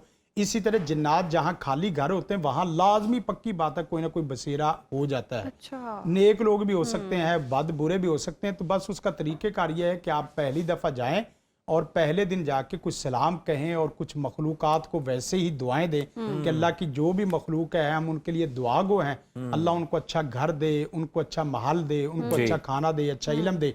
आप यकीन करें, इससे सिर्फ इन कलिमात की वजह से वो घर खाली होना शुरू हो जाता है। आप कहें कि आप किसी और जगह बसेरा कर लें, ये जमीनी तौर पे हमारा घर है, हमारी मिल्कियत है, हम 2 दिन के बाद यहाँ क्या करना चाहते हैं, अपना घर बसाना चाहते हैं। वो जिन्नात कौन सी कोई दुनिया के बादशाह और बड़े बड़े मलका हैं, सारी बादशाह और मलका वाली शक्ल है, ऐसी नहीं है। उन्होंने भी अपनी और जगह तलाश करनी है। बस औकात ये है कि उनके साथ वाले घर में रिश्तेदार हैं, आप इस घर वाले को नकार रहे हैं, तो सीधी बात है आप रिश्तों को तोड़ेंगे तो वो आपको तोड़ेंगे। यानी आपने अगर करना भी है तो आप रिक्वेस्टिंग वे में कहें, अथॉरिटेटिव होके ना कहें कि मैं किसी को अंदर आने की इजाजत नहीं देता। जी। तो कारी साहब, अगर इन्हें जगह ही ना मिले तो फिर ये किधर जाते हैं? नहीं, इंसानों आपकी में? दुआ से भी बस औकात ये है कि अल्लाह ताला उनको जगह दे देता है। सही। बस औकात ये है कि ऐसी मखलूकात आ जाती है अल्लाह के हुक्म से, जो मखलूकात उनको अपनी जगह बसेरा। अगरचे देखें भाई, कुछ हकीकतें हैं और मैं उन कमेंट करने वालों को भी खुसूसन पहले ही कहता हूँ कि जो लोग कुरान और सुन्नत को मानते हैं वो इनकी हकीकतों को मानना चाहिए। इनकार करके, छोटी बड़ी बातें करके अपने ईमान को ज़ाया अच्छा ना कारी साहब, कुछ जिन्नात इस तरह के भी होते हैं, मखलूक़ात, जो ये सब कुछ कहने के बावजूद बड़े ज़िद्दी होते हैं, इनकारी होते हैं जाने से। उनके लिए फिर कोई अगला मरहला, कोई वजीफ़ा, कोई दुआ, देखें, उसके लिए जो जिन्नात जिद्दी किस्म के होते हैं, उसके लिए एक बहुत जबरदस्त दुआ है, अल्लाहुम्मान ताजुदी व नसीरी बिका हुलू व बिका सूलू व बिका कातिल, सही कि मेरा दस्ते बादू मेरा रब है, मैं उसी की मदद से घूमता हूँ और उसी की मदद से हमले करता हूँ और उसी की मदद से कत्ल करता हूँ। आप ये दुआ पढ़नी शुरू कर दें। और एक दुआ बहुत ही जबरदस्त तरीन है, औज़ु बिवजहिल्लाहिल अज़ीम अल्लज़ी लैसा शैउन अज़म मिन्हु व बिकलिमातिल्लाहि ताम्माति अल्लती ला युजाविजुहुन्ना बर्रुन वला फाजिर व बिअस्माइल्लाहिल हुस्ना। मेरा ये कोई एक भी कलमा गूगल करेंगे तो आपको सही दुआ मिल जाएगी। सही। ये ऐसी दुआ नहीं कि जो मेरे मकतबे से और मेरे मसलक से, मेरी मस्जिद और मेरी ज़बान से मिलती। इसमें ये कोई दुआ तफरीक नहीं पढ़ें, है। ये हाँ, ये सही दुआ है। मैं हकीकत में हदीस की रूह से कहता हूं कि हदीस में आता है कि कोई आदमी आपको बंदे से गधा बनाना चाहे जादू से, और आपको बंदे से कुत्ता बनाना चाहे, दोनों लफ्ज है, भौंकने वाला कुत्ता और हांकने वाला गधा बनाना चाहे अपने जादू की कुव्वत और ताकत से, आप ये दुआ पढ़ ले, अगला आदमी अगर उसके नसीबे में हिदायत है तो ठीक है, मगर ना वो कुत्ता और गधा बन जाएगा। आप अल्लाह के फजल करम से इंसान और अल्लाह के बंदे मोमिन मुखलिस मोहसिन ही रहेंगे। ये दुआ सुबह शाम 3-3 दफा पढ़ लो, और शाम को या इसी तरह हर नमाज के बाद 3-3 दफा पढ़ लो। मैंने शुरू ही में कुछ चीजें अदद की बयान की कि जिस दुआ के मुतल्लिक अदद नहीं ना आता हदीस कुरान सुन्नत में, उसका अदद मुतय्यन करना, वक़्त मुतय्यन करना, जगह मुतय्यन करना, ये बरकफे की इजाफी चीज है। अगर कोई इसको मुतय्यन करके और अमल कर ले तो इसमें कोई हर्ज वाली बात बिल्कुल नहीं है। कोई हर्ज नहीं है। बहुत शुक्रिया आपका कारी शफीकुर रहमान साहब। और बहुत सारी ज़बरदस्त दुआएं जो हैं, वजीफ़े जो हैं, और इस तरह की मखलूक़ात के साथ डील करने का भी कारी साहब ने बड़ा अच्छा तरीका बताया कि किस तरह आप जनाब मामलात को सेटल कर सकते हैं, बिगाड़ ना पैदा करें। याद नहीं हो सकती तो आप जा सकते हैं, गूगल कर सकते हैं, कारी साहब ने कहा वो आप दुआएं वहां से देखकर पढ़ें और अपने आप को महफूज रखें, दूसरों को भी महफूज रखें। वक्त हुआ ब्रेक का, देखते रहिए सुनो पाकिस्तान। वेलकम बैक नाज़रीन। आज 11वीं कौमी मालियाती कमीशन की इफ्तिताही बैठक हुई है। वफाकी वज़ीर ख़जाना मोहम्मद औरंगज़ेब सरबराही कर रहे थे और इसकी जिसमें वफाक और चारों सूबे जो हैं वो मेज़ पर बैठे खुले दिल और खुले जहन के साथ बात की गई। सैलाब और ख़ित्ते की गैर मामूली सूरत हाल के बावजूद सबका इत्तेफाक यही था कि मिलकर चलें। इजलास में फ़ैसला किया गया कि वफाक और सूबों के दरमियान वसाइल की तकसीम के लिए वर्किंग ग्रुप कायम किया जाए और सूबों में टैक्स वसूली के मामले पर भी वर्किंग ग्रुप कायम होगा और साबिक फाटा के खैबर पख्तूनख्वा में इंज़माम और फंड्स के तयन पर ग्रुप बनेगा। विफाक और सूबों के दरमियान वसाइल की तकसीम के मामले पर अटॉर्नी जनरल से राय लेने का फैसला किया गया है। ज़राए के मुताबिक विफाकी हुकूमत ने फिलहाल सूबों के फंड्स में कटौती की बात नहीं की, मगर FBR ने टैक्स वसूलियों में से 5% सूबों को देने की मुखालिफत कर दी।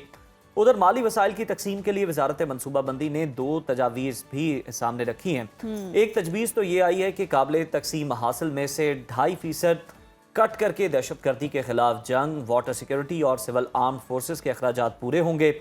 और एक दूसरी तजवीज़ है जिसका भी जिक्र किया जा रहा है। जी बिल्कुल, दूसरी तजवीज़ ये है कि मालियाती वसाइल की तकसीम से पहले BISP और HEC के अखराजात पहले निकाले जाएं, जिससे विफाक को 2030 तक 12% तक इजाफी रेवेन्यू मिलेगी। इसी तमाम तर सूरत हाल पर बात करने के लिए हमारे साथ मौजूद हैं खैबर पख्तूनख्वा के मुशीर ख़जाना मुज़म्मिल असलम साहब। मुज़म्मिल साहब, बहुत शुक्रिया आपके वक्त का। वेलकम टू सुनो पाकिस्तान। सबसे पहले तो बताइएगा कि इजलास में क्या तय पाया है, वर्किंग ग्रुप कैसे बनेगा और वसाइल की जो तकसीम है ये कैसे मुमकिन हो पाएगी?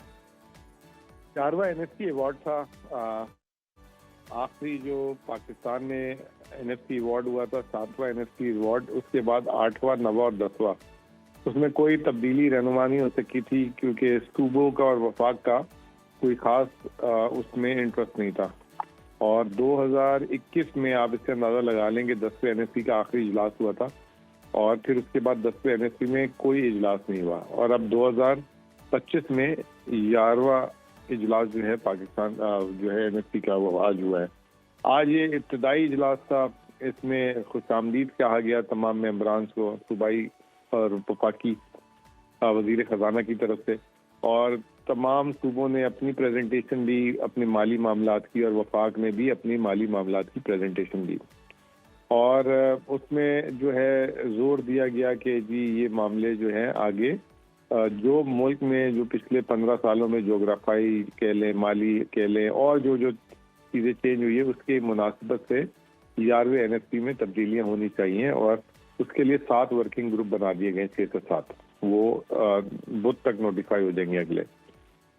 खैबर पख्तूनख्वा ने जो है अपना मौक़िफ़ पेश किया कि जी 7वां NSP भी जो है वो नामुकम्मल है और गैर आइनी है, क्योंकि 25वीं तरमीम के बाद फाटा जो है वो खैबर पख्तूनख्वा सूबे का हिस्सा बन गया था। तो उसका जो शेयर है वो NSP से आना चाहिए, जो पिछले 7 सालों से नहीं आ रहा। तो इसको फौरी तौर पे जो है नाफिज अमल किया जाए, ताकि जो है ये महरूमी भी ना हो और ये जो गैर कानूनी चीज़ हो रही है, गैर आइनी चीज़ हो रही है, इसको भी फौरी तौर पे दुरुस्त किया जा सके। शुक्र है और बड़ा जिसमें मैं कहता हूँ कि बड़ा थैंकफुल हूँ कि तमाम सूबों ने और वफाक ने इस चीज़ पे एग्री किया और उनको किसी को इस पे प्रिंसिपली डिसएग्रीमेंट नहीं है। हमारी कोशिश थी कि ये आज इस पे कोई फैसला हो जाता कि ये इसको किया जा रहा है, लेकिन अब एक जॉइंट वर्किंग ग्रुप उन्होंने कहा स्पेशल कमेटी इसके लिए भी बना दी जाएगी, जिसमें सारे एक्सपर्टीज बैठेंगे और जो है वो एक्सपर्ट्स बैठेंगे और वो उस पे फिर जो है जनवरी में अगला इजलास होगा और उस इजलास में जो है उसमें रिकमेंडेशन देंगे। ये भी एक बड़ी खुशाइन बात है कि जैसे पिछले 2 NSP अवार्ड जो 5-5 साल के थे, 9वां 10वां, उसमें सिर्फ एक दफा इजलास हुआ था। इस दफा ये तय पाया है कि जी रेगुलर मीटिंग्स होंगी, क्योंकि इसमें जो है बुनियादी तौर पे इसको देखा जाएगा कि 7वें NSP में अगर कोई खामियां हैं या अगर कोई चीज़ उसमें मजीद इसमें जो है शुमार की जा सकती है या निकाली जा सकती है, तो उसका भी जो है कंसेंसस डेवलप करके किया जाए, ताकि उससे वफाक और सूबे दोनों जो है बिल्कुल अगला इजलास जनवरी में होगा और 7 जो तजावीज़ हैं वो सामने हैं। एहसन इकबाल की मुजम्मिल साहब तजवीज़ सामने आई कि दहशतगर्दी के जंग, water security, civil armed forces और आज़ाद कश्मीर और गिलगित बल्तिस्तान की ग्रांट्स के लिए 2.5% कटौती होगी, जिसके बाद 57% सूबों को और तकरीबन 42.5% वफाक को मिलेगा। आप इस तजवीज़ को कैसे देखते हैं? क्या आप इत्तफाक करते हैं इससे? देखें जी, ये तो अभी तजवीज़ आपके थ्रू, टीवी के थ्रू कोई चल रही होगी, हमारे सामने तो आई नहीं है। और जो है जब तजवीज़ सामने आएगी और ये जो जॉइंट कमेटियां बनी हैं इस पे वो चीज़ें सामने आएंगी। ये वफाकी वजारत ख़जाना का मैंडेट है, तो वो जो तजवीज़ उनकी होगी, अगर वजारत ख़जाना उसको लाएगी सामने तो पता लगेगा। अभी तो ऐसी कोई आज उन तजवीज़ों पे कोई ना डिस्कशन हुआ है ना सामने लाई गई है। तो मुजम्मिल साहब, दूसरी तजवीज़ के मुताबिक BISP और HEC के अखराजात काबिल तकसीम मुहासिल से पहले निकाल लिए जाएंगे, जिससे वफाक को फ़ायदा होगा। ये तजवीज़ कितनी काबिल अमल है? देखें जी, पहली बात तो ये कि हायर एजुकेशन जो यूनिवर्सिटीज़ हैं वो सूबों में है, वो वफाक में नहीं है।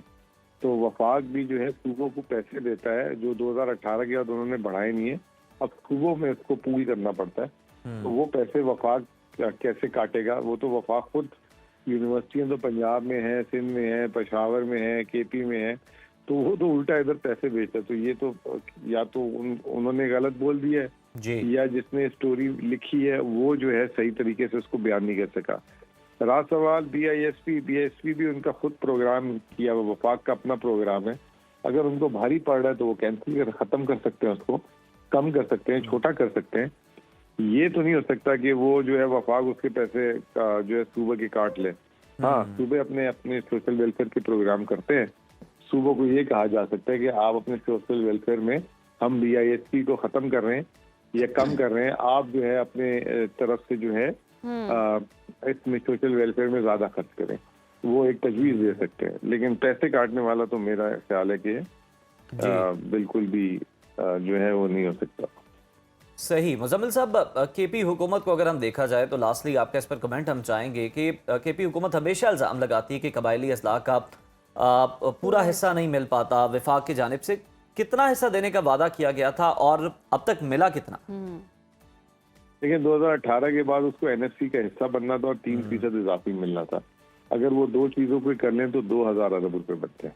ये हुआ है कि KP को जो है वो वसाइल की तकसीम में जो है आधे सूबे के जी। पैसे मिल रहे थे, आधे के नहीं मिल रहे थे, सही। उस पर इत्तेफाक हुआ कि एपी को तो इजाफी सही, वसाइल बहुत मिलेंगे। शुक्रिया मुजम्मिल साहब आपका। और इसी पर जान लेते हैं जी माहिर मुर्शिद क्या कहते हैं। नदीमुल हक साहब ने भी हमें ज्वाइन किया, आपके वक्त का शुक्रिया। वेलकम टू सुनो पाकिस्तान।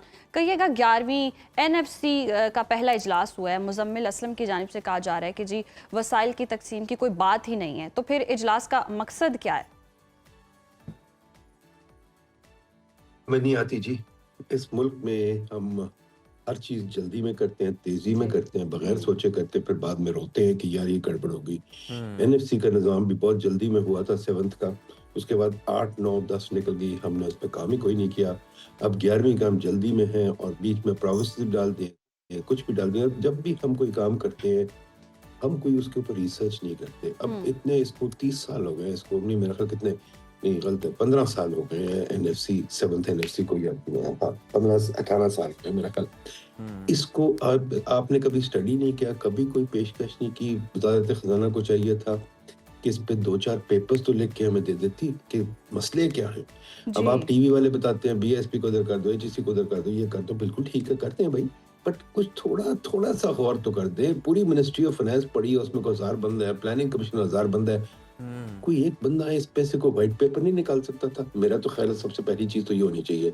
दूसरी चीज ये है कि यस HEC सेंटर में होनी नहीं चाहिए, जरूरत कोई नहीं है बिल्कुल, और HEC का निज़ाम को भी बदलने की जरूरत है। बहुत उसका फरसूदा पुराना निज़ाम है, इसमें 2 किताबें लिख चुका हूँ।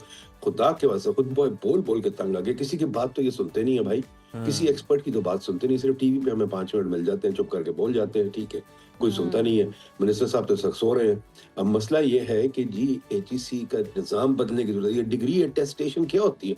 इसने जिंदगी खराब की है लोगों की। बच्चे फिरते हैं 10-10 3-3 महीने फिरते हैं, 4-4 महीने फिरते हैं डिग्री अटेस्टेशन में। ये क्या मुसीबत है? तंग क्यों करते हैं सबको? डिग्री अटेस्टेशन कराने जाओ तो कहते हैं अपना स्कूल के सर्टिफिकेट्स भी लेके आओ। यार HEC का क्या काम है स्कूल के सर्टिफिकेट से? तो पहली चीज तो ये है कि हमारी जिंदगी, आम सिटीजन की जिंदगी तो आसान करें, बजाय इसके कि HEC में 10 नदीम साहब, कहीं ये वजह तो नहीं है कि फंड्स की कमी है, मुश्किलात हैं, तो फिर इसी तरह से लोगों को उलझाकर उनसे बटोरे जाएं? कोई फंड्स की कमी नहीं है, सिर्फ ये है कि इनके मुंह खुले हुए हैं। जो IMF की रिपोर्ट भी कहती है इनके मुंह खुले हुए हैं। ये इन्होंने ये सारी चीजें, अटेस्टेशन की जरूरत है मुझे बताइए, किसको जरूरत है? अब ये कहते हैं, मुझे ये कहते हैं एक बंदा बाहर से डिग्री करके आया स्विट्जरलैंड से, उसको कहते हैं 6 महीनों का, उसको कहते हैं तूने डिग्री टेस्ट करानी है, और स्विट्जरलैंड वाले कह रहे हैं भाई जिसको डिग्री मिली है, तो आप कौन होते हैं टेस्ट करने वाले? हार्वर्ड वाले कहते हैं डिग्री टेस्ट करानी है, तो HEC वाले कहते हैं डिग्री टेस्ट करनी है। तो HEC को तो बंद करें, डिग्री अटेस्टेशन का निजाम खत्म करें। पॉलिटिशियंस अपनी गलती की वजह से, इनकी गलती की वजह से लगा था डिग्री अटेस्टेशन, बिकॉज ये जाली डिग्रीज ले रहे थे, हमें मुसीबत डाल दी है। जो आम लोगों को, मैं तो खैर बेचारा नहीं इसमें शामिल, आम लोगों को मुसीबत डाल दी है।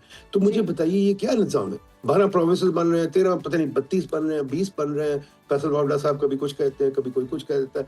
भाई एक पेपर तो दें, हमें बताएं तो सही क्या हो रहा है। वो रात के अंधेरे में एक दिन सड़ नहीं आएगा, डबल सेनेट हो गया और 28 अमेंडमेंट आ जाएगी, प्रोविंसेस बन जाएंगे। अगर प्रोविंसेस बन जाएंगे तो मुझे बताइए कितने गवर्नर होंगे, कितने चीफ मिनिस्टर होंगे, कितने MNAs होंगे, MPAs होंगे, कितनी मतलब कितनी मुसीबत, कितने नए घर होंगे, कितनी सरकारी गाड़ी होंगी। मैं कहता हूँ अगर ये नए घर, अगर ये सिर्फ सरकारी गाड़ी बंद कर दें, मैंने इस पे 1000 बार लिखा है, पेपर्स लिखे हैं, सरकारी गाड़ी अगर बंद कर देना तो आपका डेट का प्रॉब्लम हल हो जाता, आपका जो कर्जा है खत्म हो जाता। सरकारी घर अगर खत्म कर दे, सरकारी घरों की एक ही मुल्क रहेगा दुनिया में सरकारी घर मिलते हैं, और सरकारी घर नहीं मिलते, सरकारी महल मिलते हैं।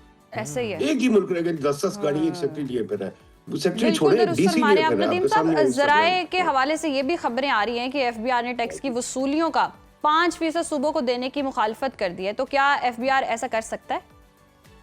बिल्कुल नहीं कर सकता। आप खुद ही कहते हैं इन्होंने एक पॉलिसी बोर्ड बनाया है, और पॉलिसी बोर्ड जो है वो FBR से पॉलिसी ले ली है। ये 40 साल से ये बात चल रही है, FBR से पॉलिसी ले लेनी है। एक पॉलिसी बोर्ड बना भी दिया मिनिस्ट्री ऑफ फाइनेंस, फिर FBR को क्या हक है बोलने की? FBR तो सिर्फ कलेक्शन का डिवाइस है और कुछ नहीं है। उनका काम सिर्फ पैसे इकट्ठे करना है। कैसे पैसे इस्तेमाल होते हैं FBR का कोई हक नहीं उसमें कहने का। ये खुद कहते हैं, मैं नहीं कहता, खुद कहते हैं ये लोग, अपने लॉज बनाते हैं, ये फिर अपने उसको कॉन्ट्रडिक्ट करते हैं। FBR कैसे पैसे इस्तेमाल होंगे? अच्छा सर, इस पर भी आप कमेंट चाहेंगे कि जो मौजूदा सूरत हाल है, विफाक को मजबूत करने की बातें हो रही हैं, सूबों का कोई हिस्से में से कटौतियां करने की बात हो रही हैं, तो क्या सूबे ये अफोर्ड कर सकते हैं? ये फैसला ठीक है? देखिए जी, पहली चीज तो ये, हर किसी को अपना पेट छोटा करना है। वफाक में 50 मिनिस्ट्रियों की जरूरत क्या है? वफाक में 18th अमेंडमेंट में बहुत से बहुत 8 या 10 मिनिस्ट्री होनी चाहिए थी। हर पॉलिटिशियन को मिनिस्ट्री चाहिए होती है। पहले तो मैंने तो ये लिखता रहता हूँ कि मिनिस्ट्रियों को कट करें भाई, मिनिस्ट्रियां कम होनी चाहिए, फिर स्टेट मिनिस्टर भी नहीं होने चाहिए, फिर एडवाइजर्स भी नहीं होने चाहिए। खुदा के वास्ते आप खुद अपना इतना खर्चा बढ़ा लेते हैं, फिर एडवाइजर्स हर किसी को गाड़ी घर ये वो, यार ये क्या तमाशे हैं? ये तो कॉलोनियल तमाशे हैं, इनको बंद करें, नंबर 1। नंबर 2, एजेंसीज नहीं, हर जगह जो नई एजेंसी, अब बिजली में मेरे ख्याल को 27 एजेंसी थी मैंने गिनी थी, अभी एक और बन गई है। क्यों एक और बन गई है भाई बिजली की एजेंसी? अभी हर जगह इन्होंने 26 नई एजेंसीज बनाई है। पंजाब में तो बहुत ज्यादा बनाई है एजेंसीज। स्मोक की एजेंसी बन गई, तो अब जनाब वो पता नहीं क्या उन्होंने बना दी है, लैंड की एजेंसी बना दी है। हर जगह एजेंसी बना देते हैं। हमने यहाँ एनडीआरएम एनडीएमए बनाई हुई है, वहाँ पीडीएस में बनी हुई है। आपके पास 5-6 डिजास्टर मैनेजमेंट एजेंसीज हैं, एक फ्लड आता है वो भी मैनेज नहीं होता आपसे जी। तो ये जो एजेंसीज इतनी सारी बनी हुई हैं, हर जगह देखो एक नई एजेंसी बन जाती है, रोज नई भर्तियां हो जाती हैं। नदीम साहब, वहाँ एजेंसियां बन रही और अवाम को सहूलतें मिल रही नहीं, अवाम को नौकरियां मिल नहीं रही, अवाम बेरोजगार है।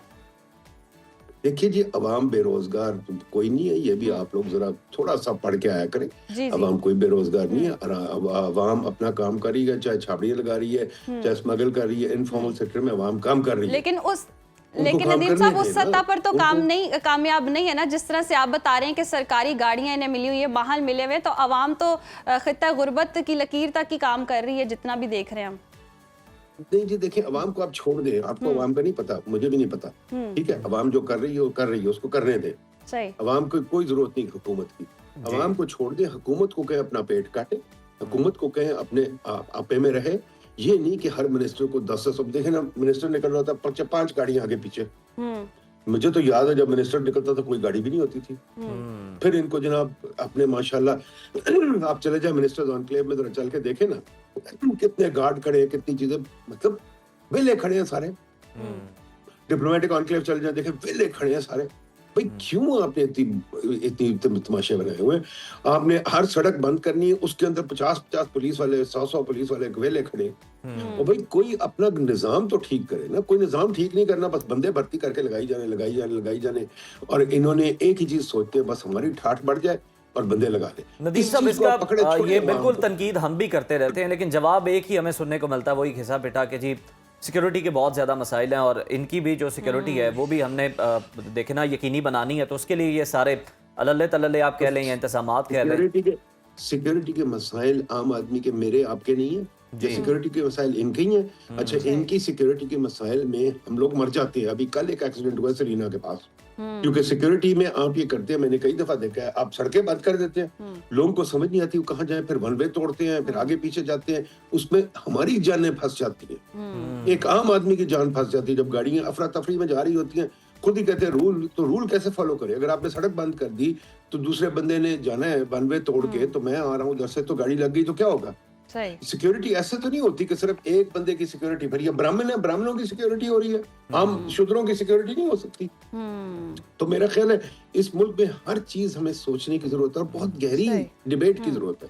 डिबेट आप कर नहीं देते क्योंकि वीआईपी का ईगो इतना बड़ा है, वो हैरान हो जाते हो, कहते हो ये बोल रहा है, कैसे बोल रहा है, हमारे खिलाफ बोल रहा है। वीआईपी का ईगो भी तो बहुत बड़ा है ना, उनकी अना भी बहुत है। तो हमें खुदा के नदीम साहब, हमारी भी बड़ी फिक्र है, मतलब कई 100 लोगों पर एक आधा कांस्टेबल तो होता है, इतनी तकसीम तो की हुई है उन्होंने? जी बिल्कुल की हुई है कि कांस्टेबल होता है। मेरे सामने एक बंदे की वफात होगी, उसको मार दिया किसी ने आके यहाँ। कांस्टेबल आया 8-10 घंटे के बाद। तो खुदा के वास्ते कोई निजाम बनाना है, निजाम बनाए। ये जो सरकारी खर्चे होते किसकी होते हैं? अच्छा, बीआईएसपी जो आप बात कर रहे थे अभी, बीआईएसपी क्या है मुझे बताइए, कि पॉलिटिकल व्हीकल है या अवाम के लिए व्हीकल है? इसमें आपने लोगों को शामिल किए हुए, वो बैठे रहते हैं, खैरात लेते रहते हैं, निकलते ही कभी नहीं। यार मुझे समझ नहीं आती निजाम क्या है। इस निजाम को तो ठीक कर लेना थोड़ा सा। बीएसपी क्या है, फिर इनके फेवरेट्स को मिलता है, हर बंदा आके बीएसपी अपनी तरीके से चलाना चाहता है।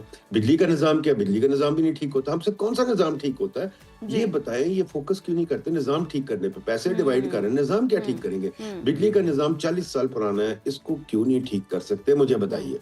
इसको आज तक, अभी तक इसमें सर्कुलर डेट का आता है हमें काम। सर्कुलर डेट का लफ्ज खत्म हो जाना चाहिए इस मुल्क से। प्राइसिंग आपकी इतनी गंदी है, आपकी मैनेजमेंट इतनी गंदी है, हम सुनते रहते हैं इसमें लॉसेस होते हैं, लाइन लॉसेस होते हैं। भाई क्यों होते हैं? 40 साल के बाद आप ठीक नहीं कर सकते लाइन लॉसेस? सही। तो क्या इतनी बड़ी फेहरिस्त है, उस पर काम करना शुरू करें ना, बजाय निज़ाम इसके को कि बेहतर रोज करने एक ही की हो जाता है, ज़रूरत है। कम से बहुत कम। शुक्रिया नदीमुल हक साहब आपके Thank वक्त you. का, और Thank हम you. सूरत हाल देखते हैं वाकई ऐसा है कि अपना ही तहफ़्फ़ुज़ है, अपनी ही सिक्योरिटी है। आवाम के लिए हम कोई खातिर खा इंतजामात भी होते नज़र नहीं आते, सहूलतें भी नज़र नहीं आती हैं, और निज़ाम को policies- तब्दील करने की कोशिश नहीं जी। की जाती, कोई सिस्टम ऐसा नहीं बनाया जाता, मतलब लोगों तक महदूद रखा जाता है। सिस्टम ऐसा होना चाहिए कि कोई भी आए तो जनाब उसी सिस्टम के तहत काम करे, उन्हीं रूल्स को जो है वो फॉलो किया जाएगा। ये नहीं कि जनाब आज एक साहब हैं तो कोई और रूल है, कल वो बदल गए तो कोई और रूल लागू हो जाएगा। तो ये जो पॉलिसी है ये लॉन्ग टर्म होनी चाहिए, इसकी बड़ी ज़रूरत है। जी, प्रोग्राम में वक्त है ब्रेक का, देखते रहिए सुनो पाकिस्तान। वेलकम बैक नाज़रीन। और आज के दौर में अक्सर ये देखा जाता है कि मुआशरती दबाव और रिवायती तसव्वुरात में औरत पर ज़्यादा जिम्मेदारी डाली जाती है। नौकरी भी औरत कर रही होती है, घर भी चला रही होती है, बच्चे भी पाल रही होती है, और सब तवाज़ुन कायम करने का जो चैलेंज होता है वो औरत के लिए गैर मुनसिफाना सा लगता है, क्योंकि मर्द अक्सर घर के काम या बच्चों की देखभाल में मदद भी कर रहे होते हैं। आजकल हम देख रहे होते हैं, और साथ साथ आप अगर भी वो हिचकिचा बाहर- रहे हैं ये बात कहते हुए कि मर्द हजरात घर में काम नहीं करते हैं, बस उन्होंने जिम्मेदारी उठाई कि वो बस बाहर देखिए, जाके वो बाहर काम बहुत कर- ज्यादा काम करके आ कर जाते हैं सकते ना, तो जी। इस बात का भी इक्वल तो क्रेडिट देना औरत चाहिए। की हेल्प घर में नहीं हो सकती। देखें हमारे पास लाइव एक मर्द है जो हिचकिचा रहा है ये बात कहते बिल्कुल हेल्प होनी चाहिए, मैं इसके अगेंस्ट नहीं हूँ, ये जी, जी। होना चाहिए, मर्द को हाथ बटाना चाहिए, अटैक और कर दिया ये ना। भी उसे सोचना चाहिए कि जनाब कोई क्या कहेगा। जी। तो आपकी आपस की अंडरस्टैंडिंग की बात है, आप करें। और जनाब ये बहुत सारे इस तरह के मसाइल हैं जो कि रिश्ते में तवाज़ुन की निशानदही करते हैं, और ये बताते हैं कि किस तरह आपकी अंडरस्टैंडिंग बेहतर होनी चाहिए, समझौता होना चाहिए कि आपकी ज़िंदगी अच्छी गुजर सके। ये तमाम मामलात मौजूद हैं, डिस्कशन कर लेते हैं। जनाब रिलेशनशिप कोच मिसेस खान ने हमें join. Mrs Khan, welcome to सुनो पाकिस्तान, गुड मॉर्निंग। कॉम्प्रोमाइज़ की हकीकत पर हम पहले डिस्कशन करते हैं, बात करते हैं कि माशरती तौर पर औरत से बहुत ज़्यादा ये बात सच है कि एक्सपेक्टेशंस रखी जाती हैं, तवक्कुआत रखी जाती हैं। वो जिस खातून का 50 साल उसकी उम्र होती है, 25 साल एक्सपीरियंस होता है, वो समझती है कि 25 साल की जो लड़की आई है इसका भी एक्सपीरियंस वैसा ही होना चाहिए, और ये भी उतनी कामों में से महारत हो। हाँ, ये बात तो है कि हम लोग ये सोचते हैं कि अब जो नई बच्ची आई है वो बल्कि हमसे भी ज़्यादा एफिशिएंट होगी, हमसे भी ज़्यादा क्विक होगी, क्योंकि आजकल का देखें ना, आजकल का टीवी और आजकल के आपके गैजेट्स ऐसे हैं जो आपको इतनी अच्छी बातें और इतनी अच्छी चीज़ें बताते हैं, और इतनी क्विक कुकिंग वगैरह वगैरह। पहले तो एक हंडिया लेकर सुबह से दोपहर तक औरत बैठी रहती थी किचन में, अब आपका खाना आधे घंटे में बन जाता है। आप ज़्यादा एफिशिएंट हो गई हैं, आप दुनिया को बहुत करीब से देख रही हैं, बहुत सी डिशेस आप नई बनाना सीख रही हैं। पहले तो वही 2-4 चीज़ें बनती थी और वही 2-4 चीज़ों पर हम लगे रहते थे। अदरक काटो, लहसुन काटो, प्याज काटो, अब हर चीज़ अब आपको मिल रही है, बनी बनाई मिल रही है, डालो हंडिया में और पका लो, बस दैट्स इट।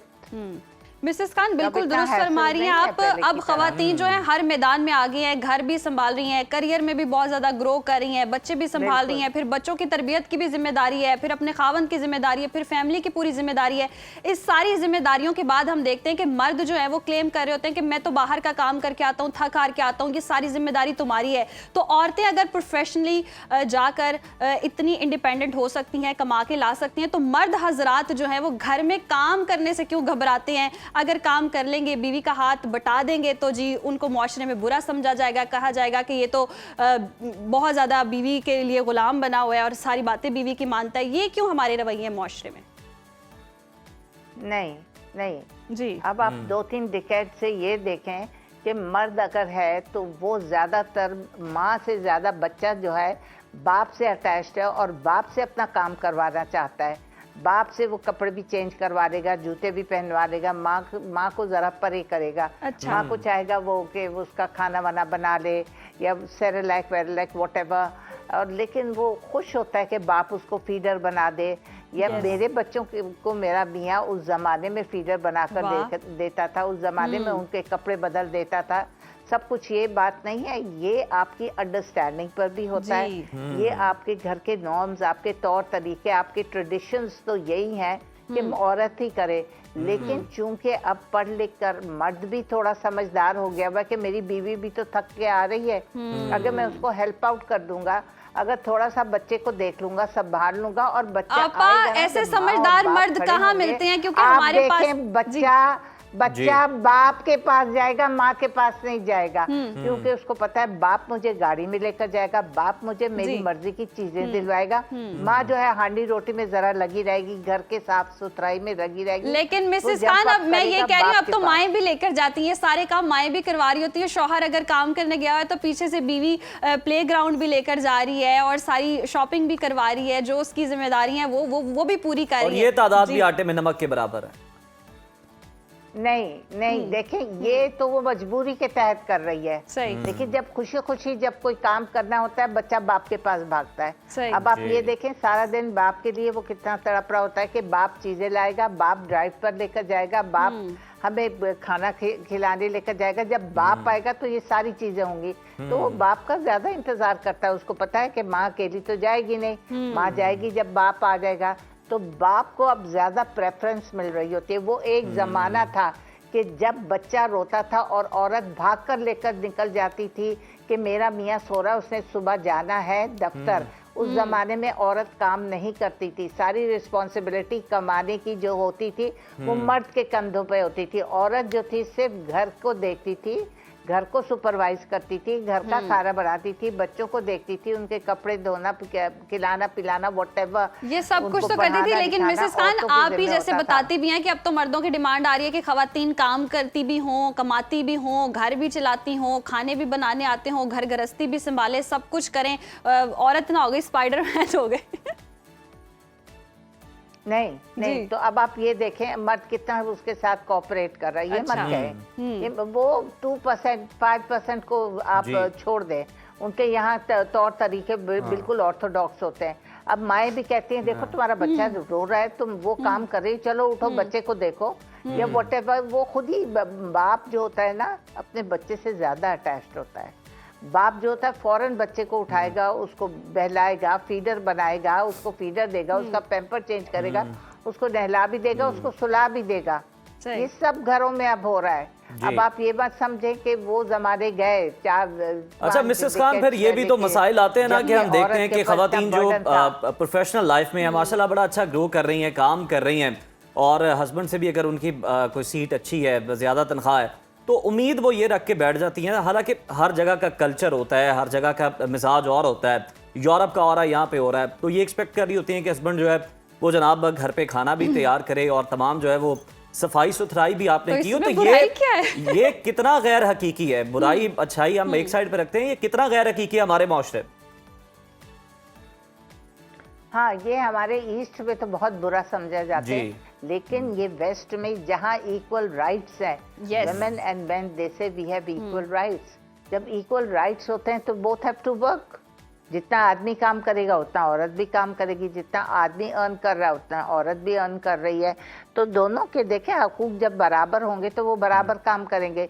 यहाँ पर तो डोमिनेशन आदमी की है और औरत को जरा नीचे समझा जाता है, तो यहाँ पे औरत को ज्यादा काम करना पड़ता है। उसको पता है कि हमारे तौर तरीके, हमारे इस्लामिक वैल्यूज क्या है, हमारे घर के तौर तरीकों पर, और घर की औरतें जो हैं बड़ी, वो यही कहेंगी लेते तो तुम्हारा मियाँ तो सारा काम कर रहा है, तुम क्या कर रही हो बैठी हुई। तो वो शर्मिंदा भी होती है और वो चाहती भी है कि मैं उठकर करूं, वरना she will get a shouting. उसको तो सास बहुत बुरी तरह डांट देगी अगर वो देखेगी कि मेरा बेटा अननेसेसरी उठकर और री री रू रू कर रहा है बच्चे के साथ, और अम्मा बैठी हुई किताब पढ़ रही है या अपने टेलीफोन पर फ्रेंड्स के साथ लगी हुई है। तो ये चीज नॉट एक्सेप्टेबल एट ऑल जी मिसेस खान, हम देखते हैं कि वेस्ट में ये कल्चर है, इक्वालिटी का बहुत ज्यादा कल्चर है। हम यहाँ पर इस तरह की चीजें नहीं देख पाते हैं, तो इसलिए हमें रेयर लगता है। और वैसे हम वेस्ट की हर चीज फॉलो कर रहे होते हैं, हमें होता है कि हम हर चीज वेस्ट की फॉलो करें, लेकिन ये चीज हम फॉलो नहीं कर पा रहे हैं। और अगर इनकेस आदमी जो है वो बीवी का हाथ बटा ही रहा होता है, काम कर ही रहा होता है, तो हमारा मुआशरा उसको एक्सेप्ट नहीं करता, इवन घर वाले भी एक्सेप्ट नहीं करते। ये रवैया कितना दुरुस्त नहीं है। नहीं, अब इसमें काफी चेंज आया है, इस चीज में काफी चेंज आया हुआ है कि अगर औरत कुछ काम कर रही हो तो हंडिया भी भून लेता आदमी, और आपको बताऊं कि मर्द ज्यादा अच्छा कुक होता है। जी। वो खुद कहता है कि चलो बीवी तुम हटो, तुमसे अच्छा तो मैं पका दूंगा, तुम दूसरा काम करो, मैं जरा तुम्हें खाना पका के सिखाता हूँ, खाना बना के बताता हूँ। यह हकीकत बात है। और वो उसके खाने में जायका भी होता है, उसके खाने में मज़ा भी होता है, उसके बच्चे टेस्टी खाना भी खा रहे होते हैं और हेल्दी फूड खा रहे होते हैं, बाजार का बिल्कुल ना खिलाएं। तो ये है कि मर्द जो है ना अच्छा कुक होता है। औरत रोटियां बना रहे हो, उधर मर्द जरा हंडिया भून ले तो खड़े होकर थोड़ा सा हंडिया में चमचा हिलाने से क्या फर्क पड़ेगा? मिसेस खान, बिल्कुल कोई फर्क नहीं पड़ेगा। यहाँ तक तो बात ठीक है, मतलब बिल्कुल हेल्पफुल होना चाहिए मर्दों को, इस पर तो कोई आर्गुमेंट है ही नहीं है। लेकिन उससे आगे बढ़ जाना और यही समझ लेना कि जनाब अब जो जिम्मेदारियां मेरी हैं वो ये अदा करे अपने काम काज के साथ, ये तो ज़रा गैर मुनसिफाना है।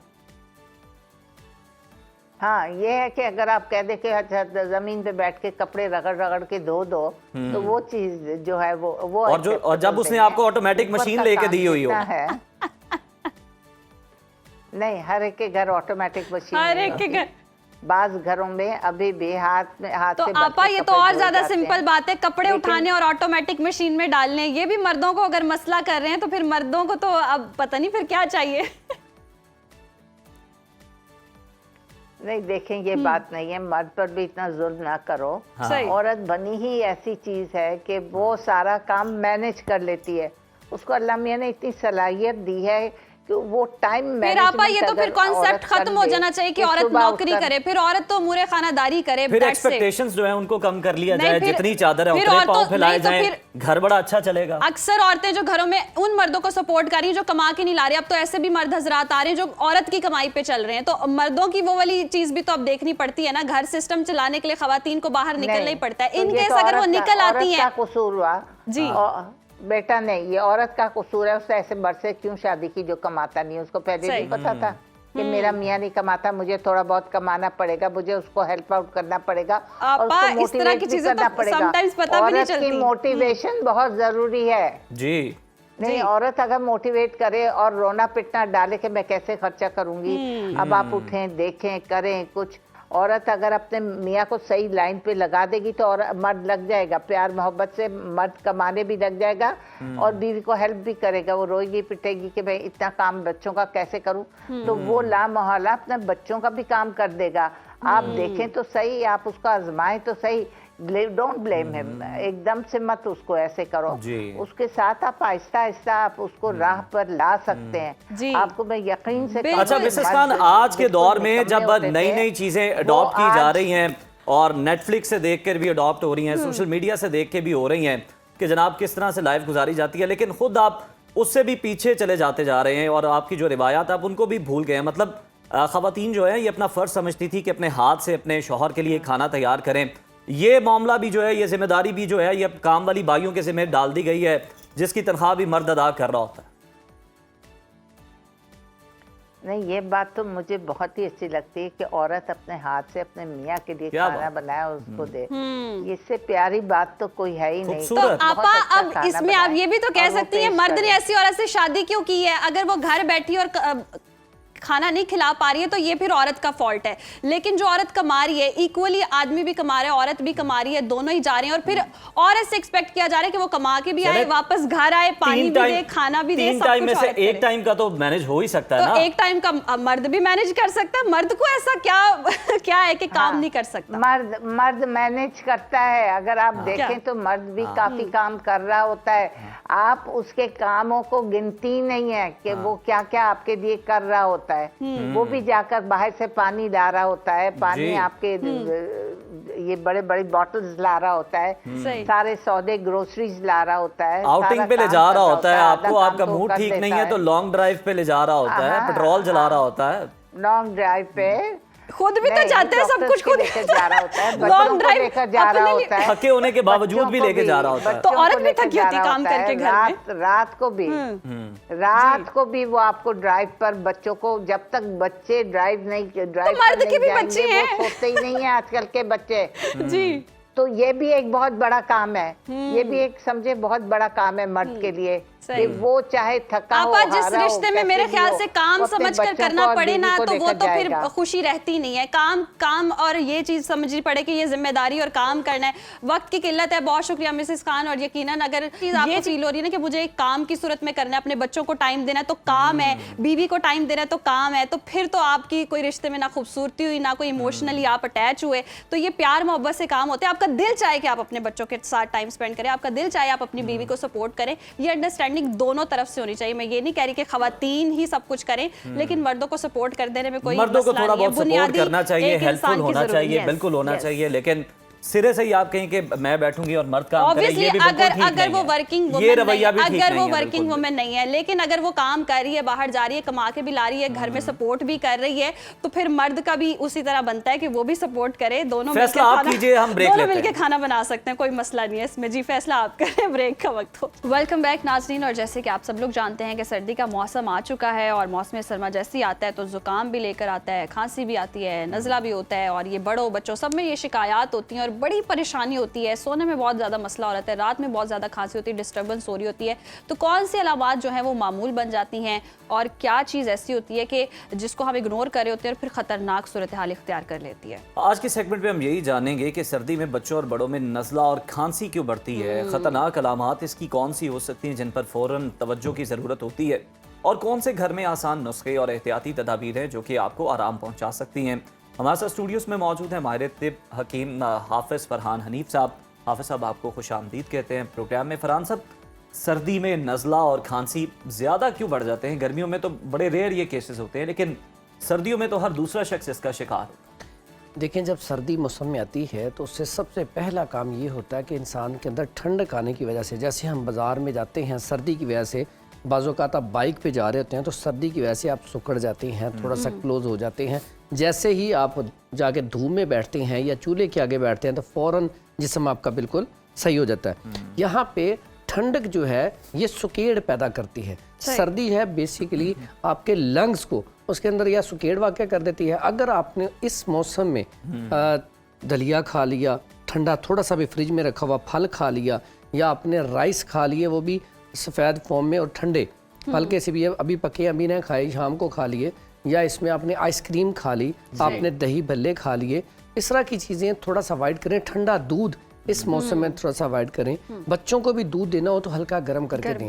पानी है, आप रूम टेम्परेचर का भी पानी पिए ना आजकल, वो भी ठंडा लग रहा है तो उससे भी हल्का गर्म, जैसे जापान में या चाइना में पिया जाता है तो मुख्तलिफ वो थोड़ा सा गर्म करके पीते हैं, इसीलिए वो फिट रहते हैं। इस मौसम में थोड़ा सा पानी गर्म करके पिया जाए और कोशिश की जाए ठंडी चीज़ों से बचा जाए। जब हम नहीं बचते तो इसका नुकसान क्या होता है कि रात को खास करके, जैसे ही रात होती है तो बच्चे खास करके और बूढ़े वो इसका ज़्यादा शिकार होते हैं, क्योंकि बच्चों का मिजाज भी नाजुक होता है और बूढ़ों का मिजाज भी उस वक्त नाजुक हो चुका होता है।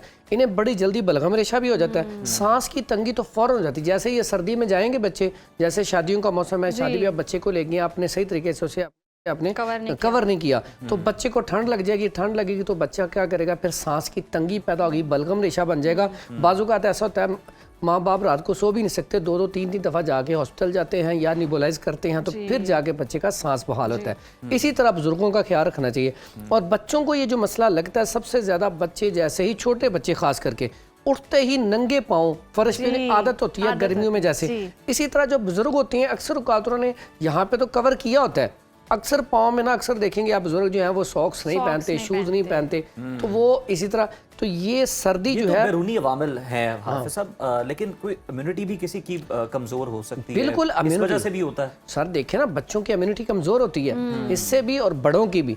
इम्यून सिस्टम आपका मजबूत होगा तो आप बिल्कुल फिट रहेंगे। फिर हल बताइए, ठीक है, इसमें हल, इसमें एक तो बात याद रखें, ज़मीन पे चलने से आजकल बच्चों को कोई ना कोई सॉक्स शूज़ लाजमी पहने, ज़मीन ठंडी होती है, इससे बड़ी जल्दी सर्दी लगती है। तो इसमें बड़ी बेहतरीन चीज़ है, अगर आपके सांस की तंगी है, एक होता है अक्सर औकात हम देखते हैं मसला गले की वजह से होता है, लंग्स की दवाई खा रहे होते हैं तो फिर आपका वो गला या खांसी कैसे ठीक हो, जो मसला उसकी दवाई खाई जाए तो वो आराम देती है। उसमें सबसे बेहतरीन आजकल जो सांस की तंगी के लिए है, सबसे पहले आप ना इसमें करेंगे, ये 2 चीज़ें हैं और ये शहद है। अब थोड़ा सा शहद लें, शहद लेके ना उसके ऊपर काली मिर्च बिल्कुल हल्का सा पाउडर ना थोड़ा सा डाल दें, बिल्कुल माइनर सा, और लाल वाला नमक, जो डली वाला नमक होता है ना, वो थोड़ा सा ऊपर ना हल्का सा वो लगा के ना, बच्चा हो, बूढ़ा हो, जवान हो, उसको चटा दें। यकीन करें बलगम, रेशा, खांसी, ऐसी बलगम जो अंदर जोफ में फंसी हुई है, रग रग से बलगम को ये निकाल देता है, और प्लस इम्यून, काली मिर्च और शहद। अच्छा कैसी बात है, ये साथ एक और काम करता है, इम्यून सिस्टम को अच्छा करता है, भूख लगाता है। आपने कभी देखा जानवरों के आगे अक्सर वो एक नमक का ना वो रखा होता है, अब वो उसको चाटते रहती हैं, खांसी वगैरह भी नहीं होती और भूख बड़ी उससे बढ़ जाती है। यानी कि ये दो काम करेगा, इम्यून सिस्टम को भी ठीक करेगा और उसके लिए ये सुबह के वक्त खाली पेट या जब मर्जी ले ले, खास करके सोते वक्त तो ये बच्चों को जरूर चटाया जाए। बाज़ औक़ात ऐसा होता है कि बच्चों को ज्यादा ठंड लग जाती है या बड़ों को, तो आप बैरूनी तौर पे ये लहसुन लें और सरसों के तेल में जला लें, जलाने के बाद वो भून के रख लें। बच्चों के यहाँ पे आपने इसको मसाज करना है आहिस्ता आहिस्ता, या आयोडेक्स, अगर ये नहीं काम कर सकते तो आयोडेक्स यहाँ पे मालिश कर दें या पाँव के तलवों के ऊपर मालिश कर दें। उससे क्या होगा, हीट पैदा होगी और बच्चे की फ़ौरन सर्दी दूर हो जाएगी। और जब आप यहाँ पे मालिश करेंगे इससे उसका सांस भी, चेस्ट भी बिल्कुल अच्छी हो जाएगी। बाज़-औक़ात ऐसा होता है बच्चों के चेस्ट से आवाज़ें बहुत ज़्यादा आती हैं। एक तो आपने ये कुलिया कर लिया, साथ आपने वो लगाने के लिए वो कर लिया। उसके बाद ये बड़ा देसी सा तरीका है, पहले हमारे बाउजदाद माएँ यही करती थी, अस्पताल तो बड़े दूर होते थे। सुहागा लेके 20-30 रुपए का घर में रख लें, उसे फुला कर लें। फुला करने का आसान तरीका है, तवे के ऊपर रख के ऊपर कोई भी सिल्वर का ना वो कटोरी सी आप ऊपर रख दें, तो ये पानी निकलेगा, उसके बाद ये फोम की तरह हो जाएगा। इसको बिल्कुल मेल्ट करके इसमें थोड़ा सा शहद मिला के बच्चे को चटाया जाए, तो इससे बच्चा वॉमिटिंग करेगा या स्टूल पास करेगा तो उसका बलगम रेशा निकल जाएगा, बच्चा बड़ी आराम की नींद सोएगा। यानी कि इसे आप कह सकते हैं कि देसी नेबुलाइजर भी कह सकते हैं, इस तरीके से आप कर सकते हैं। उसके बाद ऐसे बच्चे या बड़े या जवान जिनका नोज बंद हो जाता है, अक्सर जैसी सर्दी लगी नाक बंद हो गया, तो फिर वो कोई ना कोई स्प्रे करते हैं जिससे वो नाक खुल जाता है। तो देसी स्प्रे बड़ा सादा सा, आसान सा, सस्ता सा तरीका मैं आपको बता देता हूँ। आप उसके सफ़ेदे के पत्ते ले लें थोड़े से, इतने से, उसको 4-5 किलो पानी में ना अच्छी तरह जोश दे के रख लें, फिर उसको आप स्प्रे में डाल के ना बोतल में रख लें। जब भी मसला हो आप स्प्रे करें, फौरी तौर पे नाक खुल जाएगा। ये बेहतरीन सादा नुस्खा है, नेजल स्प्रे आसान जो घर में बना सकते हैं। उसके बाद जब भी आप अब जाएं, शादी पे गए, वहाँ पे आपने कोई फ्रूट चाट खा लिया है, सैलेड खा लिया है, तो ऐसी चीज़ खा लिया, वापस आए आते ही आप गुड़ जो है थोड़ा सा इस्तेमाल कर लें। गुड़ जो है ये बलगम रेशे को नीचे करता है। उसके बाद आते हैं बलगम रेशे वाली खांसी। अक्सर औकात बलगम रेशा बहुत ज़्यादा हो जाता है, इसकी वजह से जो खांसी होती है, इसका बड़ा सादा सा बड़ा बेहतरीन इलाज है कि आपने ये लहसुन लेना है। लहसुन लेके इसको आपने ना 2-3 पीस इसके जोए उतार लें, आप 1 कप पानी का ले, उसमें उबाल लें अच्छी तरह। जब उबल जाए इसको आप सिप ले लेके पी लें। अब इसमें आप मीठा गुड़ का डाल सकते हैं, शहद का डाल सकते हैं, फौरी तौर पे आपकी खांसी को अफाका हो जाएगा। ठीक है। इसी तरह अगर खुश्क खांसी बहुत ज़्यादा आ रही है तो उसके लिए अदरक इतना कमाल का रिजल्ट है। अदरक का आप कहवा बनाएं, वैसे तो इतना अच्छा है कि इसको आप थोड़ा सा टुकड़ा लेके शहद में डिप करके खा लें तो अभी फ़ौरन फ़र्क पड़ जाएगा। लेकिन इसका आपने क्या करना है, इसका आपने कहवा बना के उसके अंदर आपने शहद मिला के सिप ले लेके पी लेना है। बड़ा बेहतरीन इलाज है। अदरक से आप इलाज कर सकते हैं बलगम वाली खांसी का, बेहतरीन इलाज है। बल्कि इसमें खुश्क खांसी का ज़्यादा अच्छा इलाज है। अदरक, अकेला अदरक खुश्क खांसी का इलाज है। ठीक है। उसके बाद आ जाते हैं सांस की तंगी बहुत ज़्यादा होती है बच्चों को, अक्सर नज़ला ज़ुकाम बुखार भी साथ हो जाता है और खांसी भी होती है। उसके लिए ये बरगे मिदार भी से कहते हैं, अक के पत्ते भी कहते हैं, अक के आप फूल भी ले सकते हैं। तो इसमें आप इसकी अगर आपने इसको खुश्क किया, साय में खुश्क करके 100 ग्राम ये है तो 100 ग्राम इसमें चीनी डाल लें। तो उसके बाद ये आप इसको अच्छी तरह ग्राइंड कर लें, बिल्कुल पाउडर कर लें। तो इसकी 2 से 3 चावल यानी कि बिल्कुल एक चुटकी खुराक शहद में मिला के खिलाई जाए तो ऐसे लोग जिनको दमा रहता है, सांस की बहुत ज़्यादा तंगी है, उनके लिए बड़ा बेहतरीन इसका रिजल्ट है। तो उसके बाद खुश्क खांसी के लिए अगर आप कुछ नहीं कर सकते तो ये अदरक का मुरब्बा, अदरक का मुरब्बा भी होता है, ये आप लेके खा लें। फौरी तौर पे आपकी खुश्क खांसी जो है अदरक के मुरब्बे से ठीक हो जाएगी। उसके बाद फौरी हल के लिए अगर आपके गले में दर्द है, बाज़ औक़ात गले में दर्द बहुत ज़्यादा होता है, उसमें बड़ी बेहतरीन चीज़ें हैं। आपने ये 3-4 चीज़ें लेनी है।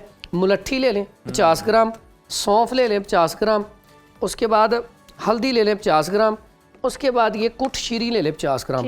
सारी चीज़ों का फाइन पाउडर कर लें। इसका आप ना शहद में मिला के सुबह और शाम खा लें, गला दर्द भी खत्म हो जाएगा और खांसी भी खत्म हो जाएगी। अच्छा हकीम साहब, टॉन्सिल्स के लिए भी बड़ा लोग बेहतरीन आजकल इलाज है। मौसम में पानी बहुत कम पी रहे होते हैं, जी जी, गर्म खुराकें जो हैं वो खा रहे होते हैं, अब फिश हो गई और इस तरह की चीजें, गला भी पक जाता है, या फिर बिल्कुल। आपने को बहुत ज्यादा गर्म खा लिया तो भी आपका गला पक या जाता ड्राई है। फ्रूट्स बहुत ज्यादा खा लो हाँ, तो भी होता है। उसका क्या इलाज है? अगर आपका गला पक गया तो उसका सादा सा इलाज है, उसमें सिर्फ और सिर्फ ये कुट शीरी जो है ना शहद में मिला के चूस ली जाए इकलौती। फौरी तौर पे। उसके बाद हल्दी इन्फेक्शन का सबसे बेहतरीन इलाज है, शहद में मिला के इसे चूस लिया जाए। उसके बाद बाजू का होता है खुशक खांसी इतनी ज्यादा होती है कि बोला ही नहीं जाता, जी उसमें बही दाना एक मिलता है, बही दाना ले ले पंसार स्टोर से और थोड़ी सी कूजा मिश्री ले ले, ठीक। आप उसे चूसना शुरू करें, फौरी वो लुआब पैदा होगा, सलाइवा पैदा होगा और फौरी तौर पे खुशक खांसी भी खत्म हो जाएगी और गले की जितनी भी दर्द है फौरी तौर पे खत्म हो जाएगी। और गले के टॉन्सिल्स के लिए ये जो मैंने अभी नुस्खा बोला है ना, 4 चीजें गले आपका दर्द करती हैं, टॉन्सिल्स है, उसके लिए हल्दी, मुलट्ठी, सौंफ और कुट शीरी बड़ा कमाल का रिजल्ट लगती है। इसको आप शहद में मिला के मुसलसल यूज करें तो इसका बड़ा बेहतरीन इलाज है। अच्छा हकीम साहब, हम देखते हैं कि जब कभी खांसी ऐसी होती है ना, रेशा सारा जम जाता है, Yes. आपके गले में भी होता है और फिर सर में भी होता है और वो आपको सोने नहीं देता, पूरी रात आप डिस्टर्ब रहते हैं। इसके लिए बड़ा सादा सा आजकल एक तो स्टीम, जी कम अज कम जिसको ऐसा मसला है रोजाना स्टीम जरूर ले। अब स्टीम किस चीज के लिए नहीं है, यही सफेदे के पत्ते ले, सही। पानी में उबाल के इसकी स्टीम ले, फौरी तौर पे खुल जाता है। उसके बाद ये नुस्खा जो है इसमें आप अक्सर देखते हैं खुला जुशांदा आपको मिल जाता है किसी भी पंसार स्टोर, गुलाब होता है, इंजीर होती है, मुनक्का होता है, गुल बनफशा होता है और सौंफ होती है, मुलट्ठी होती है और तो इसमें ये ख़त्मी खबाजी होती है। ये जो है इसका आप कहवा बना के आजकल बच्चों को डेली ज़रूर दें और इसका तरीका होता है इसमें 2 लीटर पानी उबाल के रख लें और उसी में ये चीज़ें पड़ी रहने दें। बच्चों को रोज़ाना आधा कप जो है पानी में शहद मिला के या गुड़ मिला के पिला दिया जाए तो बड़ा बेहतरीन है, फौरी तौर पे इससे अफाका हो जाता है। ठीक है, और अक्सर औक़ात ये छींकें बहुत ज़्यादा आती हैं, छींकों का बड़ा बेहतरीन इलाज है।